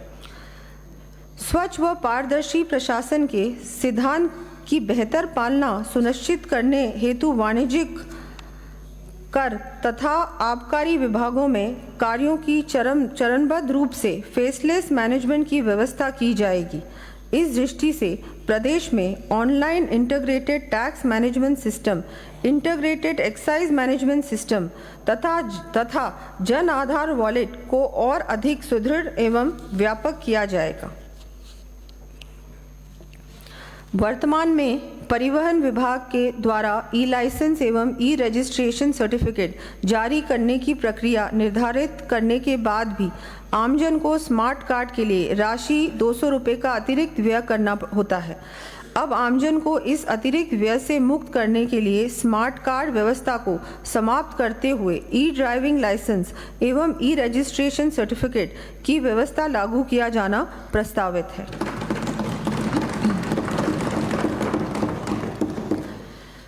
वाहन स्वामियों के वाहनों के फिटनेस टेस्ट की सुविधा को सुगम करने के लिए अपने पंजीकरण के जिले में ही फिटनेस करवाए जाने की बाध्यता को समाप्त कर एनीवेयर फिटनेस टेस्ट की व्यवस्था लागू की जानी प्रस्तावित है। राज्य के किसानों के हितों तथा आम उपभोक्ताओं की ज़रूरतों को ध्यान में रखते हुए चीनी और गुड़ पर मंडी शुल्क को समाप्त किया जाना प्रस्तावित है।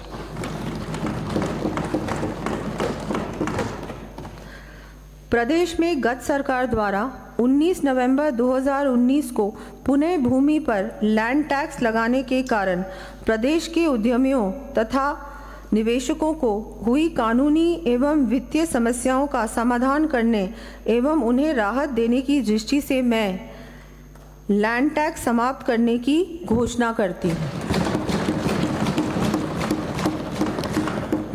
साथ ही पूर्व में सृजित लैंड टैक्स की डिमांड के संबंध में एमनेस्टी देते हुए मात्र मूल टैक्स की डिमांड का प्रतिशत जमा कराने पर शेष डिमांड भी समाप्त करना प्रस्तावित है। अब मैं वर्ष 2024-25 के बजट अनुमानों के संक्षिप्त तथ्य सदन के समक्ष प्रस्तुत कर रही हूँ। वर्ष 2024-25 में 4,86,615 करोड़ 10 लाख रुपए का कुल व्यय अनुमानित है। इन बजट अनुमानों में राजस्व व्यय 2,82,247 करोड़ 65 लाख रुपए और राजस्व प्राप्तियां 2,58,378 करोड़ 29 लाख रुपए अनुमानित की गई है। राजस्व घाटा 23,869 करोड़ 36 लाख रुपए का अनुमानित किया गया है। राज्य का राजकोषीय घाटा 67,240 करोड़ 48 लाख रुपए होना अनुमानित किया गया है, जो कि राज्य सकल घरेलू उत्पाद GSDP के 3.95% रहने का अनुमान है। राज्य का डेट GSDP रेशियो 37.48% रहना अनुमानित है। मैं माननीय सदन के माध्यम से प्रदेशवासियों को यह विश्वास दिलाती हूँ कि राज्य की अर्थव्यवस्था में गुणात्मक सुधार के लिए हम हर संभव प्रयास करेंगे, हर कदम उठाएंगे। Fiscal responsibility and budget management act की धारा 5 के अंतर्गत प्रत्येक वित्तीय वर्ष में वार्षिक बजट के साथ प्रस्तुत किए जाने वाले मध्यमकालिक राज्य वित्तीय नीति विवरण और राज्य वित्तीय नीति युक्ति विवरण सदन में प्रस्तुत किए जा रहे हैं। वर्ष 2024-25 के वार्षिक वित्तीय विवरण तथा अन्य बजट पत्रों के साथ कुछ अधिसूचनाएं जारी की जा रही हैं तथा अनुदान मांगे भी प्रस्तुत की जा रही हैं।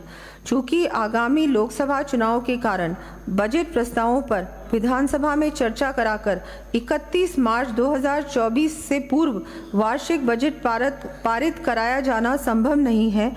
अतः मैं वित्तीय वर्ष 2024-25 के पहले 4 महीनों के लिए यथा 31 जुलाई 2024 तक व्यय हेतु लेखा अनुदान का प्रस्ताव प्रस्तुत कर रही हूँ। इस लेखा अनुदान में मांग संख्या 9, निर्वाचन मांग संख्या 36, आपदा प्रबंधन एवं सहायता तथा मांग संख्या 41, जन स्वास्थ्य अभियांत्रिकी के लिए पूरे वर्ष के लिए अपेक्षित राशि की मांग की गई है, क्योंकि इन मदों में होने वाला व्यय सामयिक है और इन्हीं महीनों में अधिक व्यय होने की संभावना है तथा इस व्यय को स्थगित नहीं किया जा सकता। लेखा अनुदान की अवधि यथा 31 जुलाई 2024 के पूर्व ही सदन के समक्ष परिवर्तित बजट अनुमान व प्रस्ताव प्रस्तुत कर दिए जाएंगे। हम राजस्थान को विकसित प्रदेश बनाने, इसकी गौरवशाली विरासत को संरक्षित करने एवं प्रदेशवासियों को समृद्ध बनाने के लिए प्रतिबद्ध है। युवाओं, महिलाओं, बुजुर्गों, किसानों, मजदूरों तथा वंचित वर्गों को सशक्त कर उनकी सहभागिता सुनिश्चित करते हुए विकसित एवं उन्नत राजस्थान के निर्माण की परिकल्पना को साकार किए जाने के लिए प्रभावी कदम उठाएंगे। मैं देश के लोकप्रिय पूर्व प्रधानमंत्री भारत रत्न अटल बिहारी वाजपेयी जी की ये पंक्तियाँ याद करना चाहूँगी। बाधाएं आती हैं आए, घिरे प्रलय की घोर घटाएं, पाँव के नीचे अंगारे, सिर पर बरसे यदि ज्वालाएं, निज हाथों में हंसते हंसते आग लगाकर जलना होगा, कदम मिलाकर चलना होगा, कदम मिलाकर चलना होगा।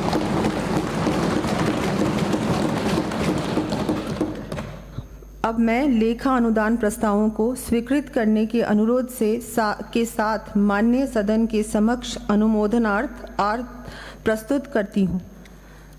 जय हिंद, जय श्री राम।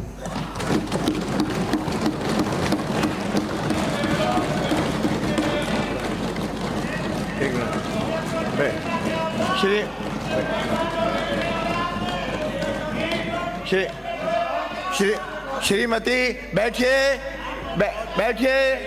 श्रीमती दिया कुमारी, वित्त मंत्री, राजस्थान राज्य के आय व्यय अनुमान वर्ष 2024-25 का उपस्थापन करेंगी तथा उसे सदन की मेज पर रखेंगी।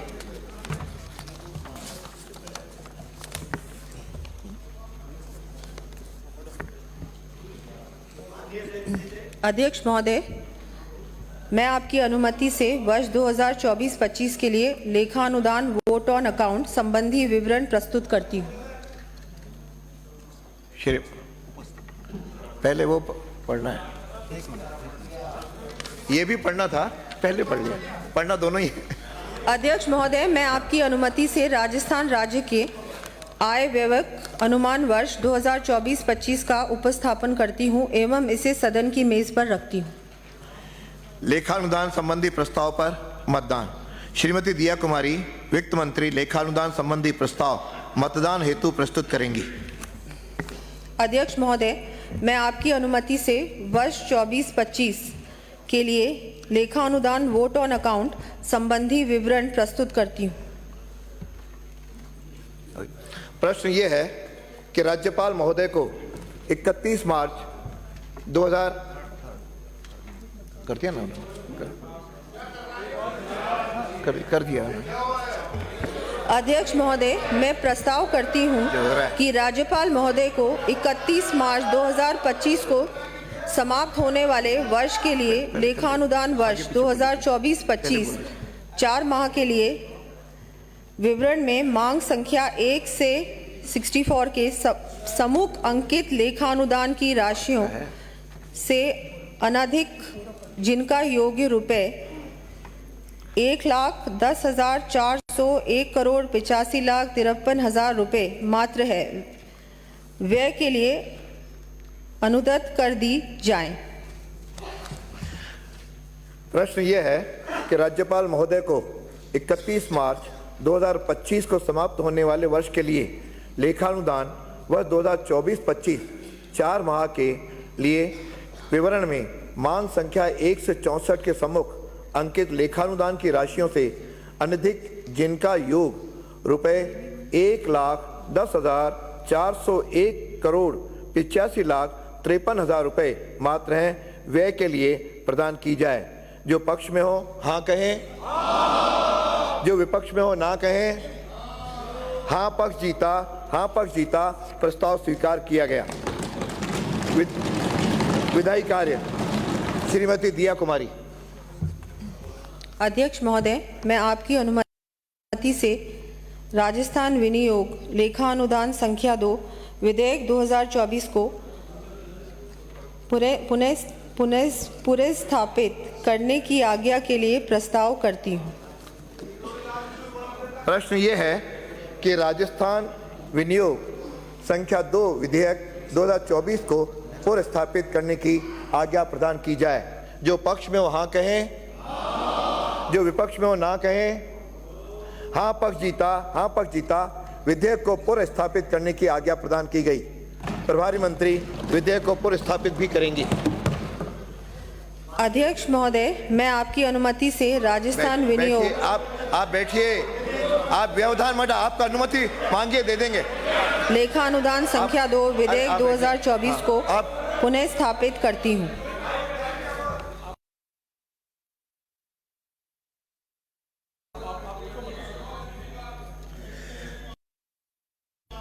श्रीमती दिया कुमारी।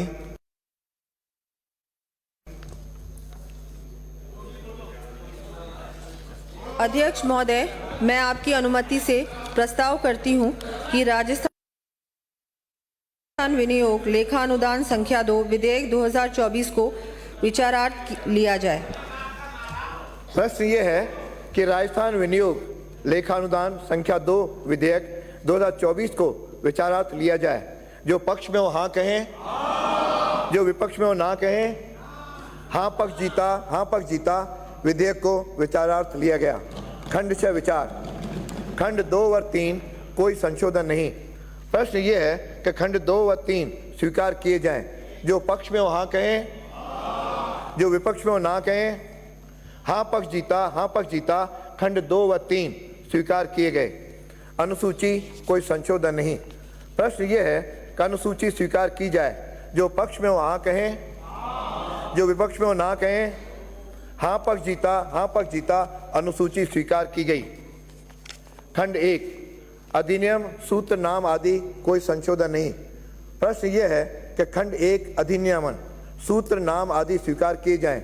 जो पक्ष में वो हाँ कहें, जो विपक्ष में वो ना कहें। हाँ पक्ष जीता खंड 1 अधिनियम सूत्र नाम आदि स्वीकार किए गए। श्रीमती दिया कुमारी। अध्यक्ष महोदय, मैं आपकी अनुमति से प्रस्ताव करती हूं कि राजस्थान विनियोग लेखा अनुदान संख्या 2 विधेयक 2024 को पारित किया जाए। प्रश्न यह है कि राजस्थान विनियोग विधेयक 2024 को पारित किया जाए। जो पक्ष में वो हाँ कहें, जो विपक्ष में वो ना कहें। हाँ पक्ष जीता राजस्थान विनियोग विधेयक 2024 पारित किया गया। वित्तीय कार्य 2023-24 के लिए अनुपूरक अनुदान की मांगों का उपस्थापन एवं मतदान। श्रीमती दिया कुमारी। अध्यक्ष महोदय, मैं आपकी अनुमति से वर्ष 2023-24 के लिए राजस्थान शासन के व्यय हेतु अनुपूरक अनुदान की मांगे द्वितीय संकलन का उपस्थापन करती हूँ। मांग संख्या 2। प्रश्न यह है कि अनुपूरक अनुदान की मांग संख्या 2 राज्य विधानमंडल के संबंध में 31 मार्च 2024 को समाप्त होने वाले वर्ष में किए जाने वाले व्यय के निमित्त राज्यपाल महोदय को रुपए 10,17,93,000 तक की राशि और प्रदान की जाए। जो पक्ष में वहाँ कहें, जो विपक्ष में वो ना कहें। हाँ पक्ष जीता मांग स्वीकार की गई। मांग 6। प्रश्न यह है कि अनुपूरक अनुदान की मांग संख्या 6 विधि एवं विधिक कार्य विभाग के संबंध में 31 मार्च 2024 को समाप्त होने वाले वर्ष में किए जाने वाले व्यय के निमित्त राज्यपाल महोदय को रुपए 1,000 तक की राशि और प्रदान की जाए। जो पक्ष में वहाँ कहें, जो विपक्ष में वो ना कहें। हाँ पक्ष जीता मांग स्वीकार की गई। मांग संख्या 7। प्रश्न ये है कि अनुपूरक अनुदान की मांग संख्या 7 मंत्री परिषद के संबंध में 31 मार्च 2024 को समाप्त होने वाले वर्ष में किए जाने वाले व्यय के निमित्त राज्यपाल महोदय को रुपए 5,79,96,000 तक की राशि और प्रदान की जाए। जो पक्ष में वहाँ कहें, जो विपक्ष में वो ना कहें। हाँ पक्ष जीता मांग स्वीकार की गई। मांग संख्या 9। प्रश्न ये है कि अनुपूरक अनुदान की मांग संख्या 9 निर्वाचन विभाग के संबंध में 31 मार्च 2024 को समाप्त होने वाले वर्ष में किए जाने वाले व्यय के निमित्त राज्यपाल महोदय को रुपए 21,25,06,000 तक की राशि और प्रदान की जाए। जो पक्ष में वहाँ कहें, जो विपक्ष में वो ना कहें। हाँ पक्ष जीता मांग स्वीकार की गई। मांग संख्या 10। प्रश्न ये है कि अनुपूरक अनुदान की मांग संख्या 10 वाणिज्य कर विभाग के संबंध में 31 मार्च 2024 को समाप्त होने वाले वर्ष में किए जाने वाले व्यय के निमित्त राज्यपाल महोदय को रुपए 88,90,80,000 तक की राशि और प्रदान की जाए। जो पक्ष में वहाँ कहें, जो विपक्ष में वो ना कहें। हाँ पक्ष जीता मांग स्वीकार की गई। मांग संख्या 11।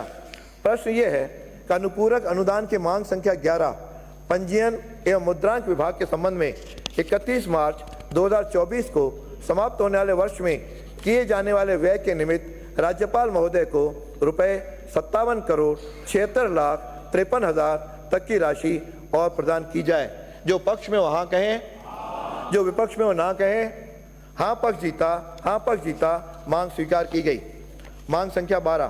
प्रश्न ये है कि अनुपूरक अनुदान की मांग संख्या 12 आबकारी विभाग के संबंध में 31 मार्च 2024 को समाप्त होने वाले वर्ष में किए जाने वाले व्यय के निमित्त राज्यपाल महोदय को रुपए 4,60,66,000 तक की राशि और प्रदान की जाए। जो पक्ष में वहाँ कहें, जो विपक्ष में वो ना कहें। हाँ पक्ष जीता मांग स्वीकार की गई। मांग संख्या 14।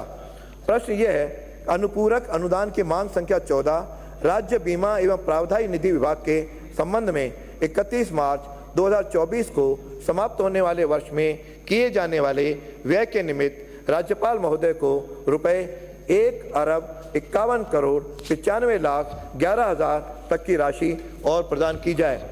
जो पक्ष में हो हाँ कहें, जो विपक्ष में हो ना कहें। हाँ पक्ष जीता, हाँ पक्ष जीता। मांग स्वीकार की गई। मांग संख्या 15।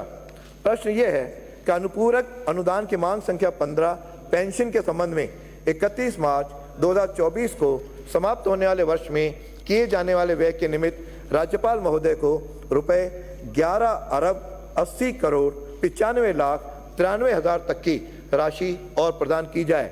जो पक्ष में हो हाँ कहें, जो विपक्ष में हो ना कहें। हाँ पक्ष जीता, हाँ पक्ष जीता। मांग स्वीकार की गई। मांग संख्या 16। प्रश्न ये है कि अनुपूरक अनुदान की मांग संख्या 16। आप बैठिए, आप बैठिए, आप बैठिए, आप बैठिए। प्रश्न ये है अनुपूरक, कोई बीच में। हाँ, प्रश्न ये है अनुपूरक अनुदान की मांग संख्या 16 राजस्व विभाग के संबंध में 31 मार्च 2024 को समाप्त होने वाले वर्ष में किए जाने वाले व्यय के निमित्त राज्यपाल महोदय को रुपए 2,000 तक की राशि और प्रदान की जाए। जो पक्ष में हो हाँ कहें, जो विपक्ष में हो ना कहें। हाँ पक्ष जीता, हाँ पक्ष जीता। मांग स्वीकार की गई। मांग संख्या 18। प्रश्न यह है अनुपूरक अनुदान की मांग संख्या 18 गृह विभाग के संबंध में 31 मार्च 2024 को समाप्त होने वाले वर्ष में किए जाने वाले व्यय के निमित्त राज्यपाल महोदय को रुपए 1,54,27,03,000 तक की राशि और प्रदान की जाए। जो पक्ष में हो हाँ कहें, जो विपक्ष में हो ना कहें। हाँ पक्ष जीता, हाँ पक्ष जीता। मांग स्वीकार की गई। मांग संख्या 19। प्रश्न यह है कि अनुपूरक अनुदान की मांग संख्या 19 कारागार विभाग के संबंध में 21 मार्च 2024 को समाप्त होने वाले वर्ष में किए जाने वाले राज्यपाल महोदय को रुपए 3,82,06,000 तक की राशि और प्रदान की जाए। जो पक्ष में हो हाँ कहें, जो विपक्ष में हो ना कहें। हाँ पक्ष जीता, हाँ पक्ष जीता। मांग स्वीकार की गई। मांग संख्या 20। प्रश्न यह है कि अनुपूरक अनुदान की मांग संख्या 20 प्रारंभिक शिक्षा विभाग के संबंध में 31 मार्च 2024 को समाप्त होने वाले वर्ष में किए जाने वाले व्यय के निमित्त राज्यपाल महोदय को रुपए 2,74,00,000 तक की राशि और प्रदान हाँ कहें, जो विपक्ष में हो ना कहें। हाँ पक्ष जीता, हाँ पक्ष जीता। मांग स्वीकार की गई। मांग संख्या 21। भाई यदि आसन पांव पे कोई भी विधायक या माननीय सदस्य सदन के अंदर ना आएगा ना उठ के जाएगा। प्रश्न संख्या 21। जुबेर खान को तो बैठा दिया मैंने, मेरा काम है। प्रश्न ये है कि अनुपूरक अनुदान की मांग संख्या 21 माध्यमिक शिक्षा विभाग के संबंध में 31 मार्च 2024 को समाप्त होने वाले वर्ष में किए जाने वाले व्यय के निमित्त राज्यपाल महोदय को रुपए 2,53,32,82,000 तक की राशि और प्रदान की जाए। जो पक्ष में हो हाँ कहें, जो विपक्ष में हो ना कहें। हाँ पक्ष जीता, हाँ पक्ष जीता। मांग स्वीकार की गई। मांग संख्या 22। प्रश्न यह है कि अनुपूरक अनुदान की मांग संख्या 22 उच्च शिक्षा विभाग के संबंध में 31 मार्च 2024 को समाप्त होने वाले वर्ष में किए जाने वाले व्यय के निमित्त राज्यपाल महोदय को 2,47,61,45,000 तक की राशि और प्रदान की जाए। जो पक्ष में हो हाँ कहें, जो विपक्ष में हो ना कहें। हाँ पक्ष जीता, हाँ पक्ष जीता। मांग स्वीकार की गई। मांग संख्या 24। प्रश्न ये है कि अनुपूरक अनुदान की मांग संख्या 24 तकनीकी शिक्षा विभाग के संबंध में 31 मार्च 2024 को समाप्त होने वाले वर्ष में किए जाने वाले व्यय के निमित्त राज्यपाल महोदय को रुपए 9,98,93,000 तक की राशि और प्रदान की जाए। जो पक्ष में हो हाँ कहें, जो विपक्ष में हो ना कहें। हाँ पक्ष जीता, हाँ पक्ष जीता। मांग स्वीकार की गई। मांग संख्या 25। प्रश्न ये है कि अनुपूरक अनुदान की मांग संख्या 25 कला एवं संस्कृति विभाग के संबंध में 31 मार्च 2024 को समाप्त होने वाले वर्ष में किए जाने वाले व्यय के निमित्त राज्यपाल महोदय को 1,000 रुपये तक की राशि और प्रदान की जाए। जो पक्ष में हो हाँ कहें, जो विपक्ष में हो ना कहें। हाँ पक्ष जीता, हाँ पक्ष जीता। मांग स्वीकार की गई। मांग संख्या 26। प्रश्न ये है कि अनुपूरक अनुदान की मांग संख्या 26 युवा मामले एवं खेल विभाग के संबंध में 31 मार्च 2024 को समाप्त होने वाले वर्ष में किए जाने वाले व्यय के निमित्त राज्यपाल महोदय को 37,59,42,00,000 तक की राशि और प्रदान की जाए। जो पक्ष में हो हाँ कहें, जो विपक्ष में हो ना कहें। हाँ पक्ष जीता, मांग स्वीकार की गई। मांग संख्या 27। प्रश्न ये है कि अनुपूरक अनुदान की मांग संख्या 27 चिकित्सा एवं स्वास्थ्य विभाग के संबंध में 31 मार्च 2024 को समाप्त होने वाले वर्ष में किए जाने वाले व्यय के निमित्त राज्यपाल महोदय को 5,14,80,000 तक की राशि और प्रदान की जाए। जो पक्ष में हो हाँ कहें, जो विपक्ष में हो ना कहें। हाँ पक्ष जीता, मांग स्वीकार की गई। मांग संख्या 28। प्रश्न ये है कि अनुपूरक अनुदान की मांग संख्या 28 चिकित्सा शिक्षा विभाग के संबंध में 31 मार्च 2024 को समाप्त होने वाले वर्ष में किए जाने वाले व्यय के निमित्त राज्यपाल महोदय को रुपए 2,000 तक की राशि और प्रदान की जाए। जो पक्ष में हो हाँ कहें, जो विपक्ष में हो ना कहें। हाँ पक्ष जीता, मांग स्वीकार की गई।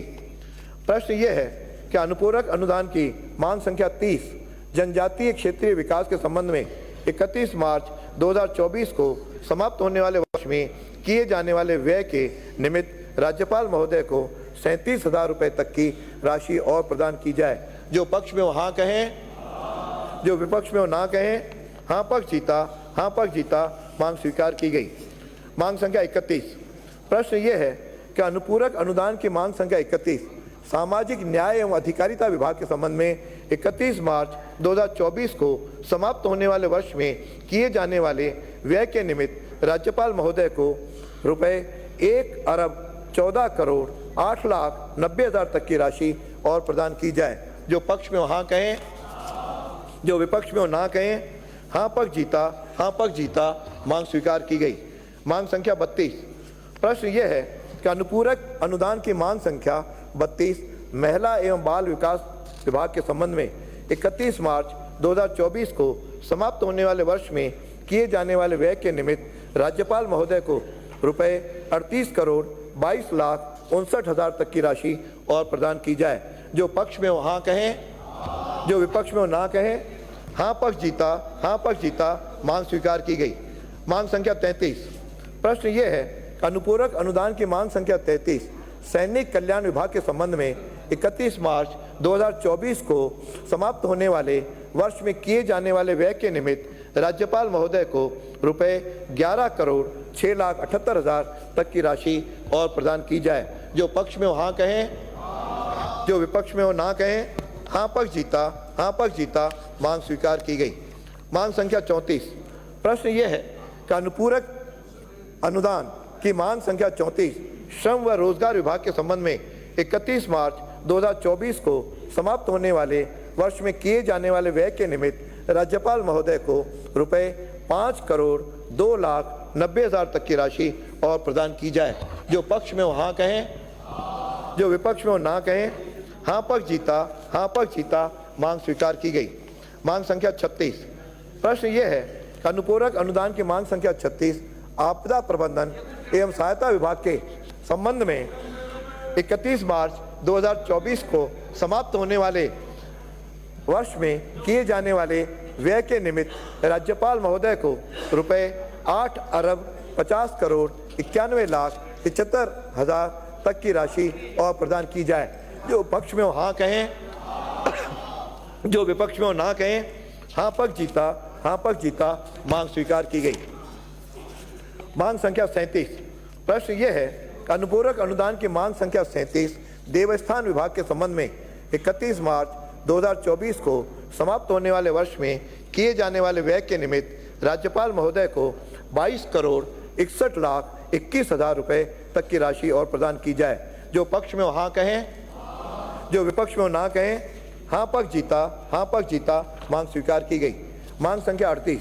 प्रश्न यह है अनुपूरक अनुदान की मांग संख्या 38 सूचना एवं जनसंपर्क विभाग के संबंध में 31 मार्च 2024 को समाप्त होने वाले वर्ष में किए जाने वाले व्यय के निमित्त राज्यपाल महोदय को रुपए 59,27,80,000 तक की राशि और प्रदान की जाए।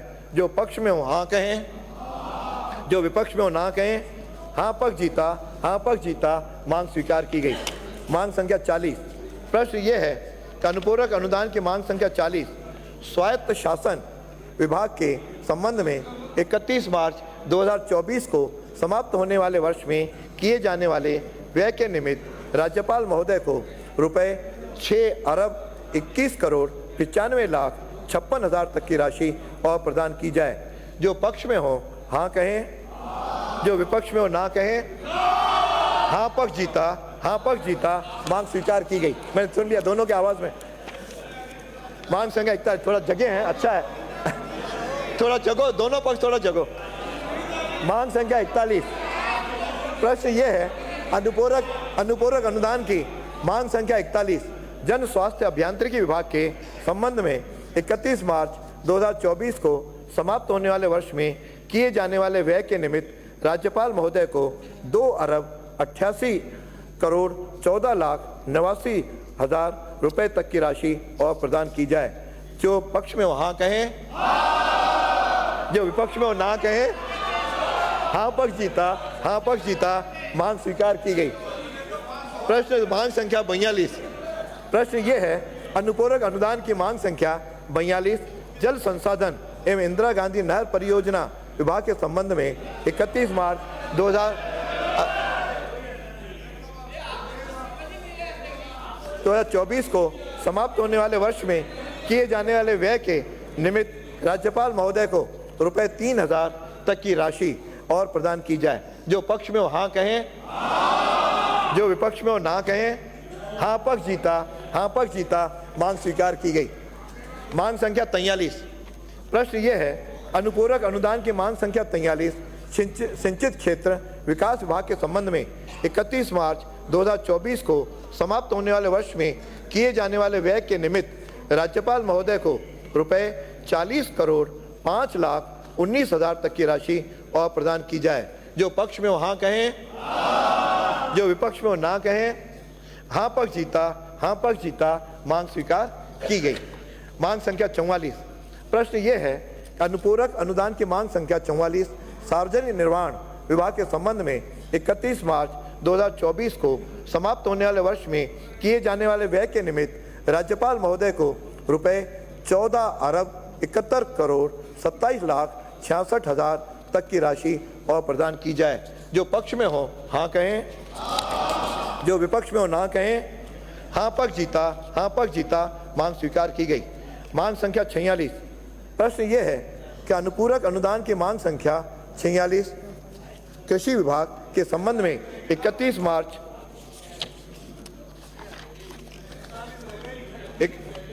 मार्च 2024 को समाप्त होने वाले वर्ष में किए जाने वाले व्यय के निमित्त राज्यपाल महोदय को रुपए 72 करोड़ 96 लाख 45 हजार तक की राशि और प्रदान की जाए।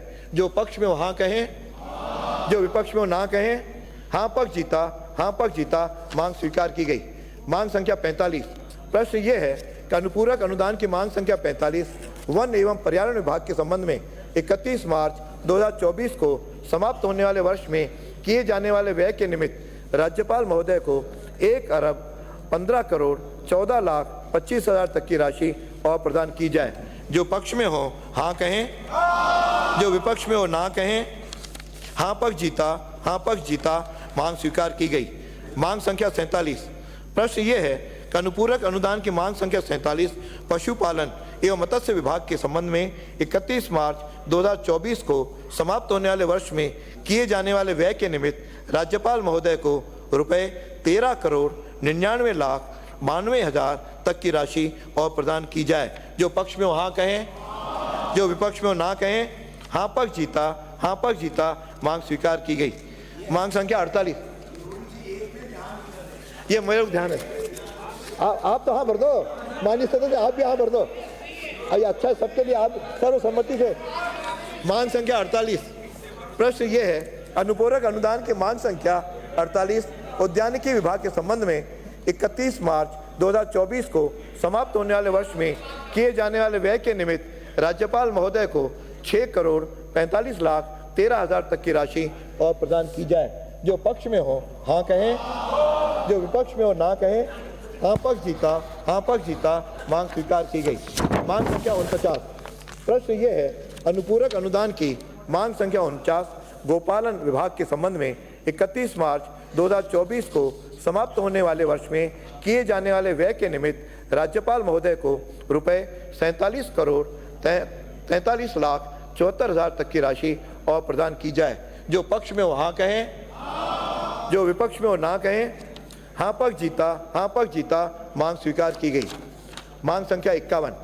प्रश्न ये है, अनुपूरक अनुदान की मांग संख्या 51 अनुसूचित जाति के कल्याण हेतु विशिष्ट संगठन योजना के संबंध में 31 मार्च 2024 को समाप्त होने वाले वर्ष में किए जाने वाले राज्यपाल महोदय को रुपए तक की राशि और प्रदान की जाए। जो विपक्ष में ना कहें।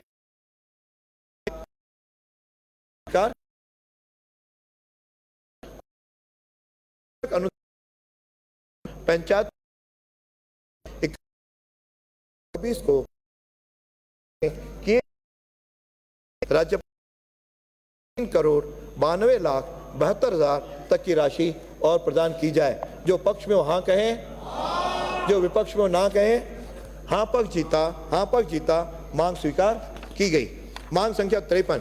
प्रश्न ये है कि अनुपूरक अनुदान की मांग संख्या 53 ग्रामीण विकास के संबंध में 31 मार्च 2024 को समाप्त होने वाले वर्ष में किए जाने वाले व्यय के निमित्त राज्यपाल महोदय को 3 अरब 14 करोड़ 5 लाख 80 हजार तक की राशि और प्रदान की जाए। जो पक्ष में हो हाँ कहें, जो विपक्ष में हो ना कहें। हाँ पक्ष जीता, हाँ पक्ष जीता, मांग स्वीकार की गई। प्रश्न संख्या 54। प्रश्न ये है, अनुपूरक अनुदान की मांग संख्या 54 ऊर्जा विभाग के संबंध में 31 मार्च 2024 को समाप्त होने वाले वर्ष में किए जाने वाले व्यय के निमित्त राज्यपाल महोदय को रुपए 33 अरब 40 करोड़ 13 लाख 49 हजार तक की राशि और प्रदान की जाए। जो पक्ष में हो हाँ कहें, जो विपक्ष में हो ना, जो विपक्ष में हो ना कहें। हाँ पक्ष जीता, हाँ पक्ष जीता, मांग स्वीकार की गई। मांग संख्या 55। प्रश्न ये है, अनुपूरक अनुदान की मांग संख्या 55 खाद्य नागरिक आपूर्ति एवं उपभोक्ता मामलात विभाग के संबंध में 31 मार्च 2024 को समाप्त होने वाले वर्ष में किए जाने वाले व्यय के निमित्त राज्यपाल महोदय को रुपए 2 करोड़ 92 लाख 91 हजार तक की राशि और प्रदान की जाए। जो पक्ष में हो हाँ कहें, जो विपक्ष में हो ना कहें। हाँ पक्ष जीता, हाँ पक्ष जीता, मांग स्वीकार की गई। मांग संख्या 57। ये आपको प्रेरित कर रहे हैं कि आप भी हाँ भरो। मांग संख्या 57। प्रश्न ये है, अनुपूरक अनुदान की मांग संख्या 57 पेट्रोलियम विभाग के संबंध में 31 मार्च 2024 को समाप्त होने वाले वर्ष में किए जाने वाले व्यय के निमित्त राज्यपाल महोदय को 50 करोड़ 2 लाख 12 हजार तक की राशि और प्रदान की जाए। जो पक्ष में हो, सचेतक महोदय ध्यान करिए। 50 करोड़ 2 लाख 12 हजार तक की राशि और प्रदान की जाए। जो पक्ष में हो हाँ कहें, जो विपक्ष में हो ना कहें। हाँ पक्ष जीता, हाँ पक्ष जीता, मांग स्वीकार की गई। मांग संख्या 58। प्रश्न ये है, अनुपूरक अनुदान की मांग संख्या 58 खान विभाग के संबंध में 31 मार्च 2024 को समाप्त होने वाले वर्ष में किए जाने वाले व्यय के निमित्त राज्यपाल महोदय को रुपए 35 करोड़ 93 लाख 25 हजार तक की राशि और प्रदान की जाए। जो पक्ष में हो हाँ कहें, जो विपक्ष में हो ना कहें। जो पक्ष में हो हाँ कहें, जो विपक्ष में हो ना कहें। हाँ पक्ष जीता, हाँ पक्ष जीता, मांग स्वीकार की गई। मांग संख्या 59। प्रश्न ये है, अनुपूरक अनुदान की मांग संख्या 59 पर्यटन विभाग के संबंध में 31 मार्च 2024 को समाप्त होने वाले वर्ष में किए जाने वाले व्यय के निमित्त राज्यपाल महोदय को रुपए 2 अरब 77 करोड़ 49 लाख 9 हजार तक की राशि और प्रदान की जाए। जो पक्ष में हो हाँ कहें, जो विपक्ष में हो ना कहें। हाँ पक्ष जीता, हाँ पक्ष जीता, मांग स्वीकार की गई। मांग संख्या 61। प्रश्न यह है, अनुपूरक अनुदान की मांग संख्या 61 विज्ञान एवं तकनीकी विभाग के संबंध में 31 मार्च 2024 को समाप्त होने वाले वर्ष में किए जाने वाले व्यय के निमित्त राज्यपाल महोदय को रुपए 6,87,99,000 तक की राशि और प्रदान की जाए। जो पक्ष में हाँ कहें, जो विपक्ष में ना कहें। हाँ पक्ष जीता, मांग स्वीकार की गई। मांग संख्या 62। प्रश्न ये है, अनुपूरक अनुदान की मांग संख्या 62 परिवहन विभाग के संबंध में 31 मार्च 2024 को समाप्त होने वाले वर्ष में किए जाने वाले व्यय के निमित्त राज्यपाल महोदय को 38,31,24,000 तक की राशि और प्रदान की जाए। जो पक्ष में हाँ कहें, जो विपक्ष में ना कहें। हाँ पक्ष जीता, मांग स्वीकार की गई। मांग संख्या 63।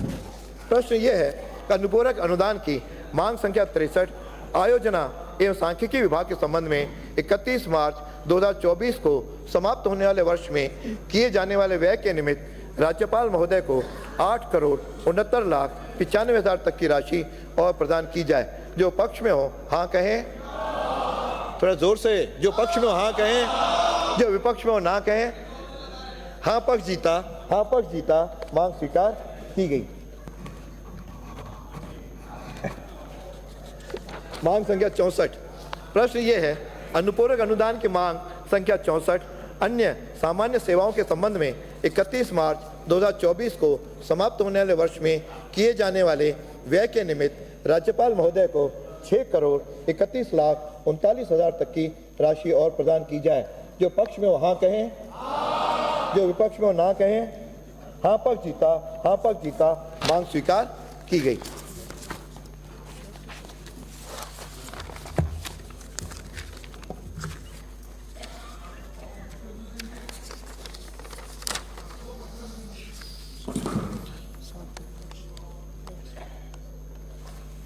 वित्तीय कार्य श्रीमती दिया कुमारी। विधायी कार्य वित्तीय कार्य। अध्यक्ष महोदय, मैं आपकी अनुमति से राजस्थान विनियोग आप बैठिए संख्या 1 विधेयक 2024 मंत्री बोले आप बैठिए। पूरे स्थापित करने की आज्ञा के लिए प्रस्ताव करती हूँ। आप स्लिप भेजिए बिना अनुमति के नहीं। प्रश्न ये है, हो गया प्रश्न है आज्ञा क्या भाई। श्रीमती दिया कुमारी पूरा स्थापित करेंगे। क्या है यार? अध्यक्ष महोदय, मैं आपकी अनुमति से राजस्थान विनियोग संख्या 1 विधेयक 2024 को पुनः स्थापित करती हूँ। में बैठिए माननीय सदस्य बैठिए। यानी क्या तमाशा है? सारे माननीय विधायकों को मैं स्पष्ट कह रहा हूं, क्या सदन में अपनी सीट खोल करके मंत्रियों तक नहीं जाएंगे, उनके चैम्बर में जाएं। प्रश्न यह है कि राजस्थान विनियोग संख्या 1 विधेयक 2024 को पुनः स्थापित करने की आज्ञा प्रदान की जाए। जो पक्ष में हो हाँ कहें, जो विपक्ष में हो ना कहें। जो पक्ष में हो हाँ कहें, जो विपक्ष में हो ना कहें। हाँ पक्ष जीता, विधेयक को पुनः स्थापित करने की आज्ञा प्रदान की जाती है। प्रभारी मंत्री विधेयक को पुनः स्थापित भी करेंगी। माननीय दिया कुमारी। मैं अध्यक्ष महोदय, मैं आपकी अनुमति से प्रस्ताव करती हूं कि राजस्थान विनियोग संख्या 1 विधेयक 2024 को विचारार्थ लिया जाए। प्रश्न यह है कि राजस्थान विनियोग संख्या 1 विधेयक 2024 को विचारार्थ लिया जाए। जो पक्ष में हो हाँ कहें, जो विपक्ष में हो ना कहें। हाँ पक्ष जीता, विधेयक को विचारार्थ लिया गया। खंडशः विचार। खंड 2 और 3 कोई संशोधन नहीं। प्रश्न ये है कि खंड 2 व 3 स्वीकार किए जाएं। जो पक्ष में हो हाँ कहें, जो विपक्ष में हो ना कहें। हाँ पक्ष जीता, खंड 2 व 3 स्वीकार किए गए। अनुसूची कोई संशोधन नहीं। प्रश्न ये है कि अनुसूची स्वीकार की जाए। जो पक्ष में हो हाँ कहें, जो विपक्ष में हो ना कहें। जो हाँ पक्ष जीता, अनुसूची स्वीकार की गई। खंड 1 अधिनियम सूत्र नाम आदि कोई संशोधन नहीं। प्रश्न ये है खंड 1 अधिनियम सूत्र नाम आदि स्वीकार किए जाएं। जो पक्ष में हो हाँ कहें, जो विपक्ष में हो ना कहें। हाँ पक्ष जीता, अधिनियम सूत्र नाम आदि स्वीकार किए गए। श्री दिया कुमारी, पारित करने का प्रस्ताव रखिए। अध्यक्ष महोदय, मैं आपकी अनुमति से प्रस्ताव करती हूं कि राजस्थान विनियोग संख्या 1 विधेयक 2024 को पारित किया जाए। अरे भाई,